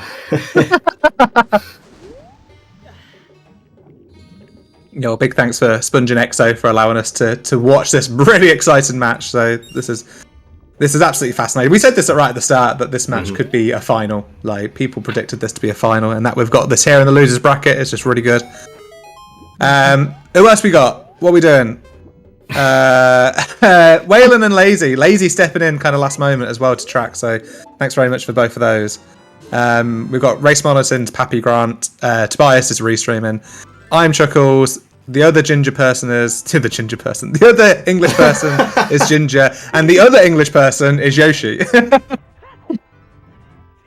That's like, I didn't know you were same colour hair as me, Chuckle. Oh wait, you're not. The other ginger person is Brit. Oh, there's a bottle! There's one of them.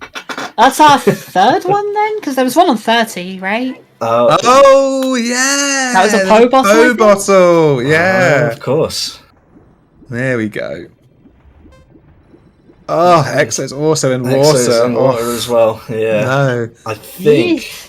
Is this curtains? I think Probably. that even with this water play, even with opening the door and out-metering himself, I think it's still probably going to be enough now. But I mean, we've said this about 3 times already this race. Yeah. So.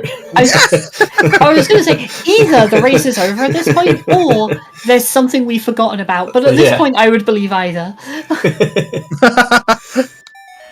It's not there. Okay, so it's GTG then, I suppose.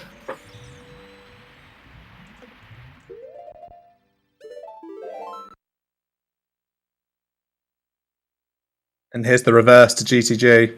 Yep.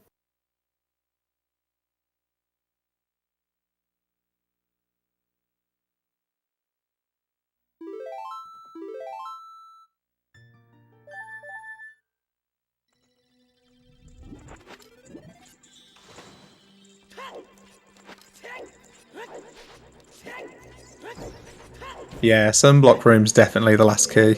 Mm-hmm. Yeah, we had 2 useless items on Child's side, so I think we deduced it has to be because of the hammer. Mm-hmm. Yeah.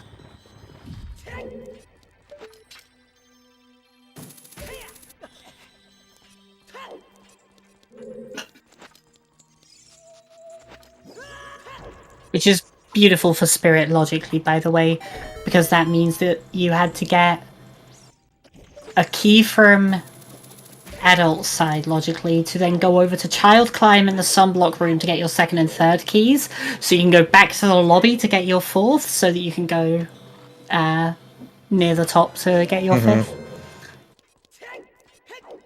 But it does add up. Just about. Yeah, Riley, we believe this is the last logical location. I will say I think there's a very real chance that we've just missed something in this chain of logic. There is a lot going on here, and it's possible there's an item that was strength locked that we haven't considered how it was strength locked or whatever, but as far as we can tell, yeah, this is it. And here's Exodus picking up this key in the compass chest that he peeked before and left.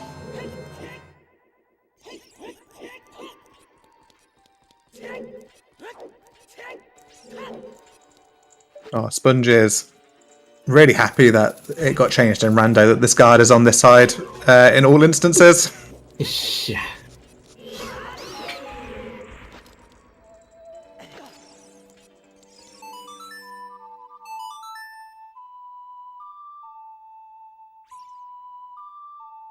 Yeah, absolutely heaps. This could have gone, and it still can go either way. It's not over.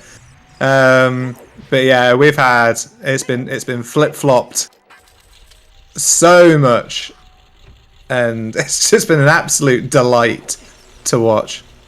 Mm-hmm. And it's also just intriguing seeing kind of how each decision caused those back and forth. Like Exodus going back child to go to domain and pick up Dins at a point where he didn't have the other item for domain, he didn't have magic to use the Dins, and then that was it, back adult. And Sponge during that time found the letter and could do domain in one trip. But then later on, Exodus got the Kakiri sword and immediately just was like, okay, progression dungeon, we go. While Sponge went Is this it? a full clear GTG. There it is. Wow. Yeah, there it is. Just sat there behind the silver blocks. And that is GG now. I think. So I think we can say that for sure. When Exodus did that FW into GTG before doing the Spirit Temple, he had Strength 2 at that point, right? Yeah, although I think doing it at that point. He only had Strength 1, but he knew the Strength 2 was available. Yeah. Mm-hmm. Right. Yes. Yeah. I think even then, like, even if he'd had Strength 2, doing it at that point would have been bad. But the fact that he didn't put the Feroz Wind back there, I won't say it is a mistake. I think that there's a lot of situational stuff there, especially knowing you're going over to Spirit again afterwards. But there's definitely a world where you're looking at that like, was that the right call? And obviously, you lose a race to this kind of tiny, like, back and forth, or like these small decisions here and there. You're hyper analyzing every single one, going like, okay, was it the wrong decision, or was it the wrong decision for this seed? Because those are two very different things.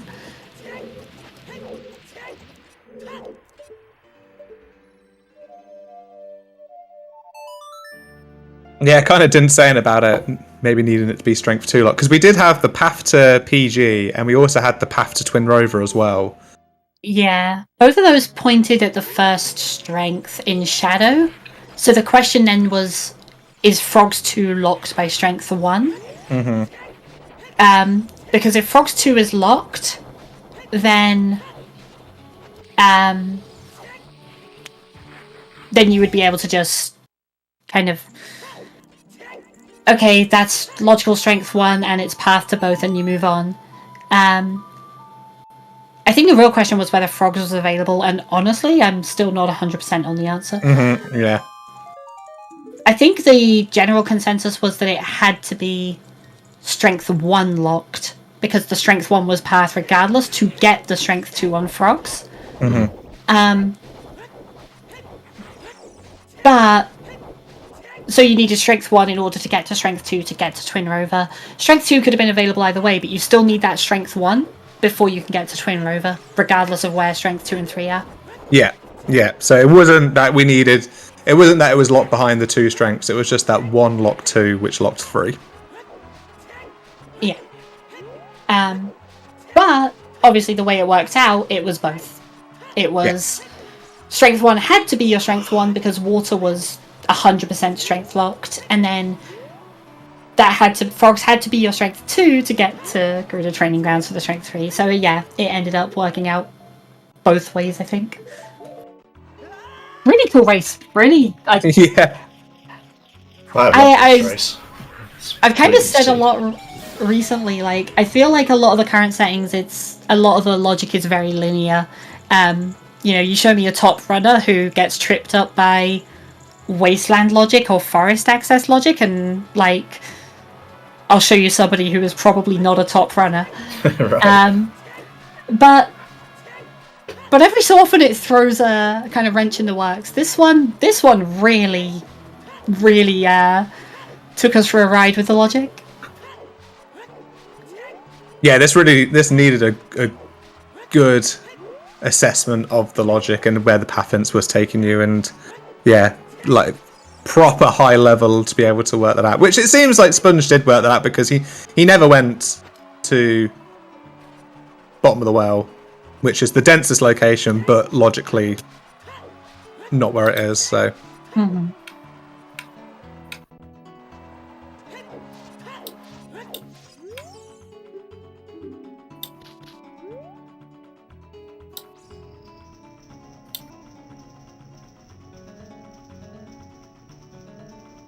Yo, the next match Decker said is Sponge versus Alex, which Assuming, was the winners bracket one match. Spoilers. Oh no! assuming that they get past I didn't know Spoilers. that as well, don't I? Like even I didn't know that. Assuming they get past Ryu, Kane, and Duke anyway. You spoiled it for me as well. I'm pretty sure, yeah. At this point, it is, yeah. Alex is going to advance there. But that is the race. That is a GG's. finish. Really, just incredible race from both sides. I cannot. We've talked about it a lot already, but just to reiterate again, this is an absolute masterclass in playing this game. I think this race, that was massive amounts of execution, do everything seed. It was a huge logical seed. The early routing factored in, just really tested every possible skill a rando player might need. Just, yeah, incredible start to finish. Oh, I have dragon abilities. Well, let's Sponge. go. Abilities? Can you breathe fire? Dragon abilities. Dragon. Not dragon. Bloody, that would be great. Chuckles' new Volvagia confirmed. Chuckles the dragon. Yo, Sounds like a dude. kid's TV show. Chuckles the dragon. Oh my god. Hi. Yeah, we're not talking about me. We're talking about you. Congrats! We're talking about you. Man, this sucked. Oh? It didn't suck for us, but it did suck to play. It Oh. looked like. I'll bet it didn't suck for you guys. Well, okay. Start with your perspective, because I want to hear this. I'm excited. Was that you, Ginger? Where do I start? Where do y'all want me to start? Because there's a lot. Did you not do the well because you were thinking about the strength logic? It was impossible to be there. Okay. It's not Okay. strength locked, yeah. That partially decided the race. Exodus did go there towards the end. Yeah, that's what we were talking in the race room chat. Yeah, I'm like, okay, I immediately, as soon as he said yes, I'm like, that's the race. Yeah. So it was a very back and forth from our perspective. Exo went child without letter, had skipped out on chickens at the time, went child to do chickens and domain, and then immediately went back adult, got the letter, and went back child. So at that point, that put you ahead, but then you full cleared GTG as far as you could, while Exo left with a Kakiri sword. So then Exo was ahead, and then the light arrow hints just, yeah. Yeah. From our perspective, at least, I was just talking about how this was an incredible test of like every facet of a rando player. You had to do a ton of execution. You had a logical headache with the strength logic and the songs factoring into that, and you had so much routing to do early on of kind of that whole child routing and back and forth with age changes and that kind of thing, that from our perspective it was a test of everything. From a runner's perspective, I could imagine at the very least it's tiring, I can imagine. I'm pretty tired. I'm pretty wiped out. I never want to play another seed with Serenade on Burning Cack ever again. That's the part that gets you out of all of this? Yeah. Because it sucked, because I was like, do I want to leave my Furor's Wind in water? And then I walked the Spirit, and I'm like, well, I kind of have to leave my Furor's Wind here now. Like, I don't know. It was a very, very tiring seed. Just overall. As you can tell, I'm I can tell by my tone of voice. I'm very... Yeah, you sound half asleep. The whole time... Understandable.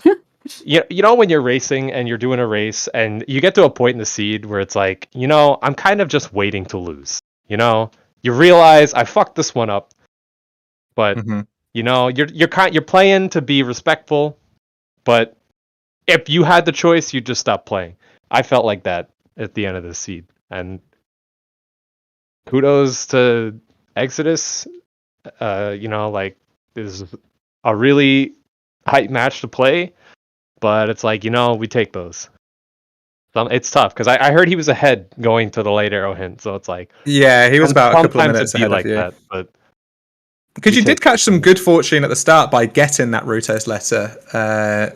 Because I think what the mindset was at that point was that because you, Exo and you both knew that domain was path to Baronade, as soon as you were done with the DC kind of adult segment, Exodus went child to push for that. Whereas I think I'm guessing you were heading towards GTG, or were you going towards the Water Temple at that point? Like I know it was 3 hours ago, so I bet you probably can't remember.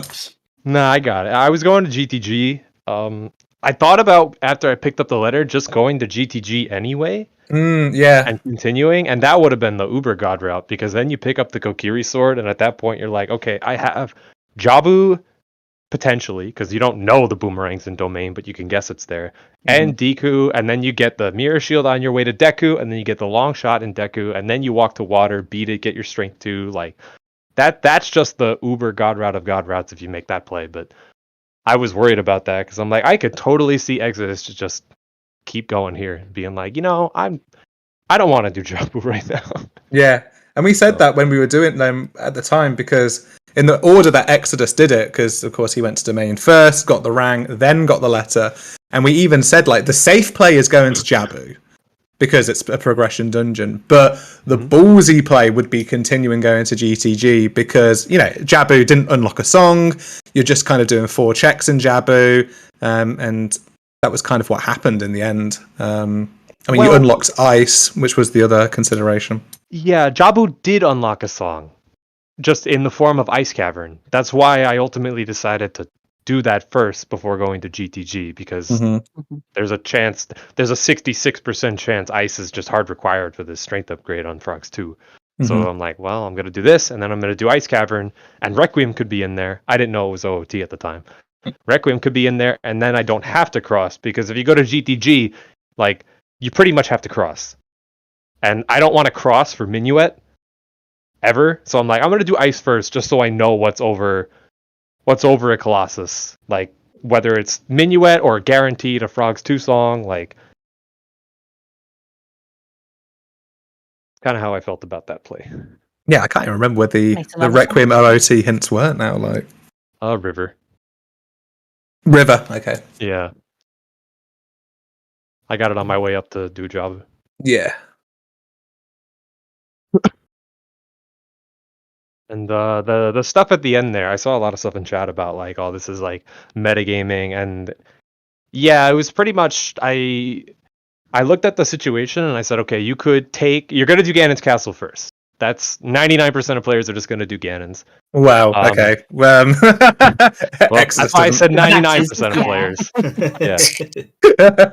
And then you get the hammer, and then you have a choice to make. You could chase the hammer, which is your density play, or you can go to GTG first, because it's like, okay, this is an area that you're guaranteed to do this after Ganon's, pretty much. So it's like, you could do this first, and then do fire.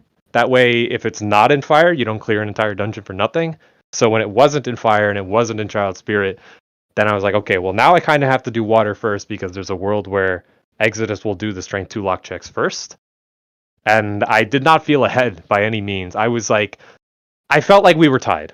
I was either massively behind or tied. I didn't feel like the way I played this seed, I could possibly be ahead by any crazy margin. So I'm very surprised I won, to be honest.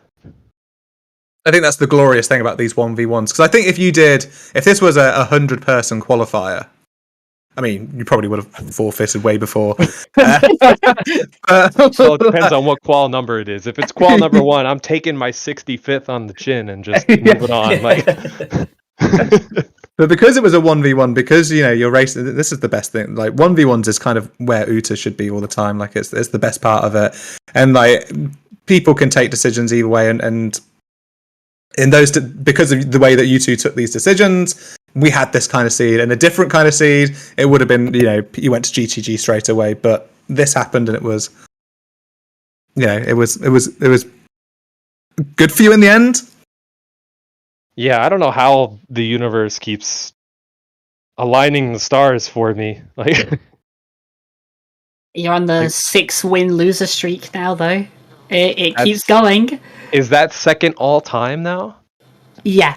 Yep. Yeah. So you were joint second before this at 5 with yourself and Myself. others.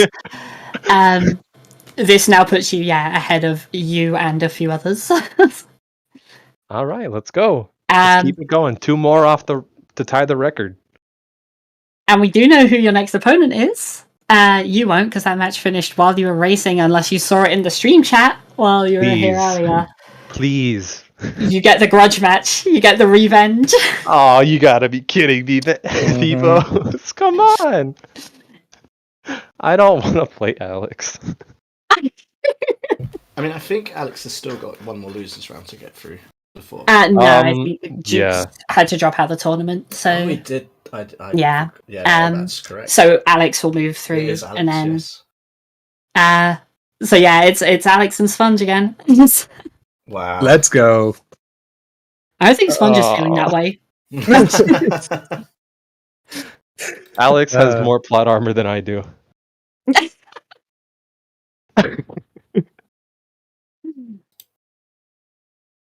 And look at the bright side. It's the chance to get the revenge. Get to make up for that. The first, like, once his plot armor, that's fine. The plot armor's broken now. I don't know. I still have lots of plot armor, and I don't know if it'll ever break. So he could be one of those like mystical players, just never-ending plot armor. Like what the hells as well. It's okay. I'm just messing around. It's gonna be hype. I'm happy that I get another shot at him. I really don't want to lose again though. Yeah, that would suck. That's fair. All right, let's go.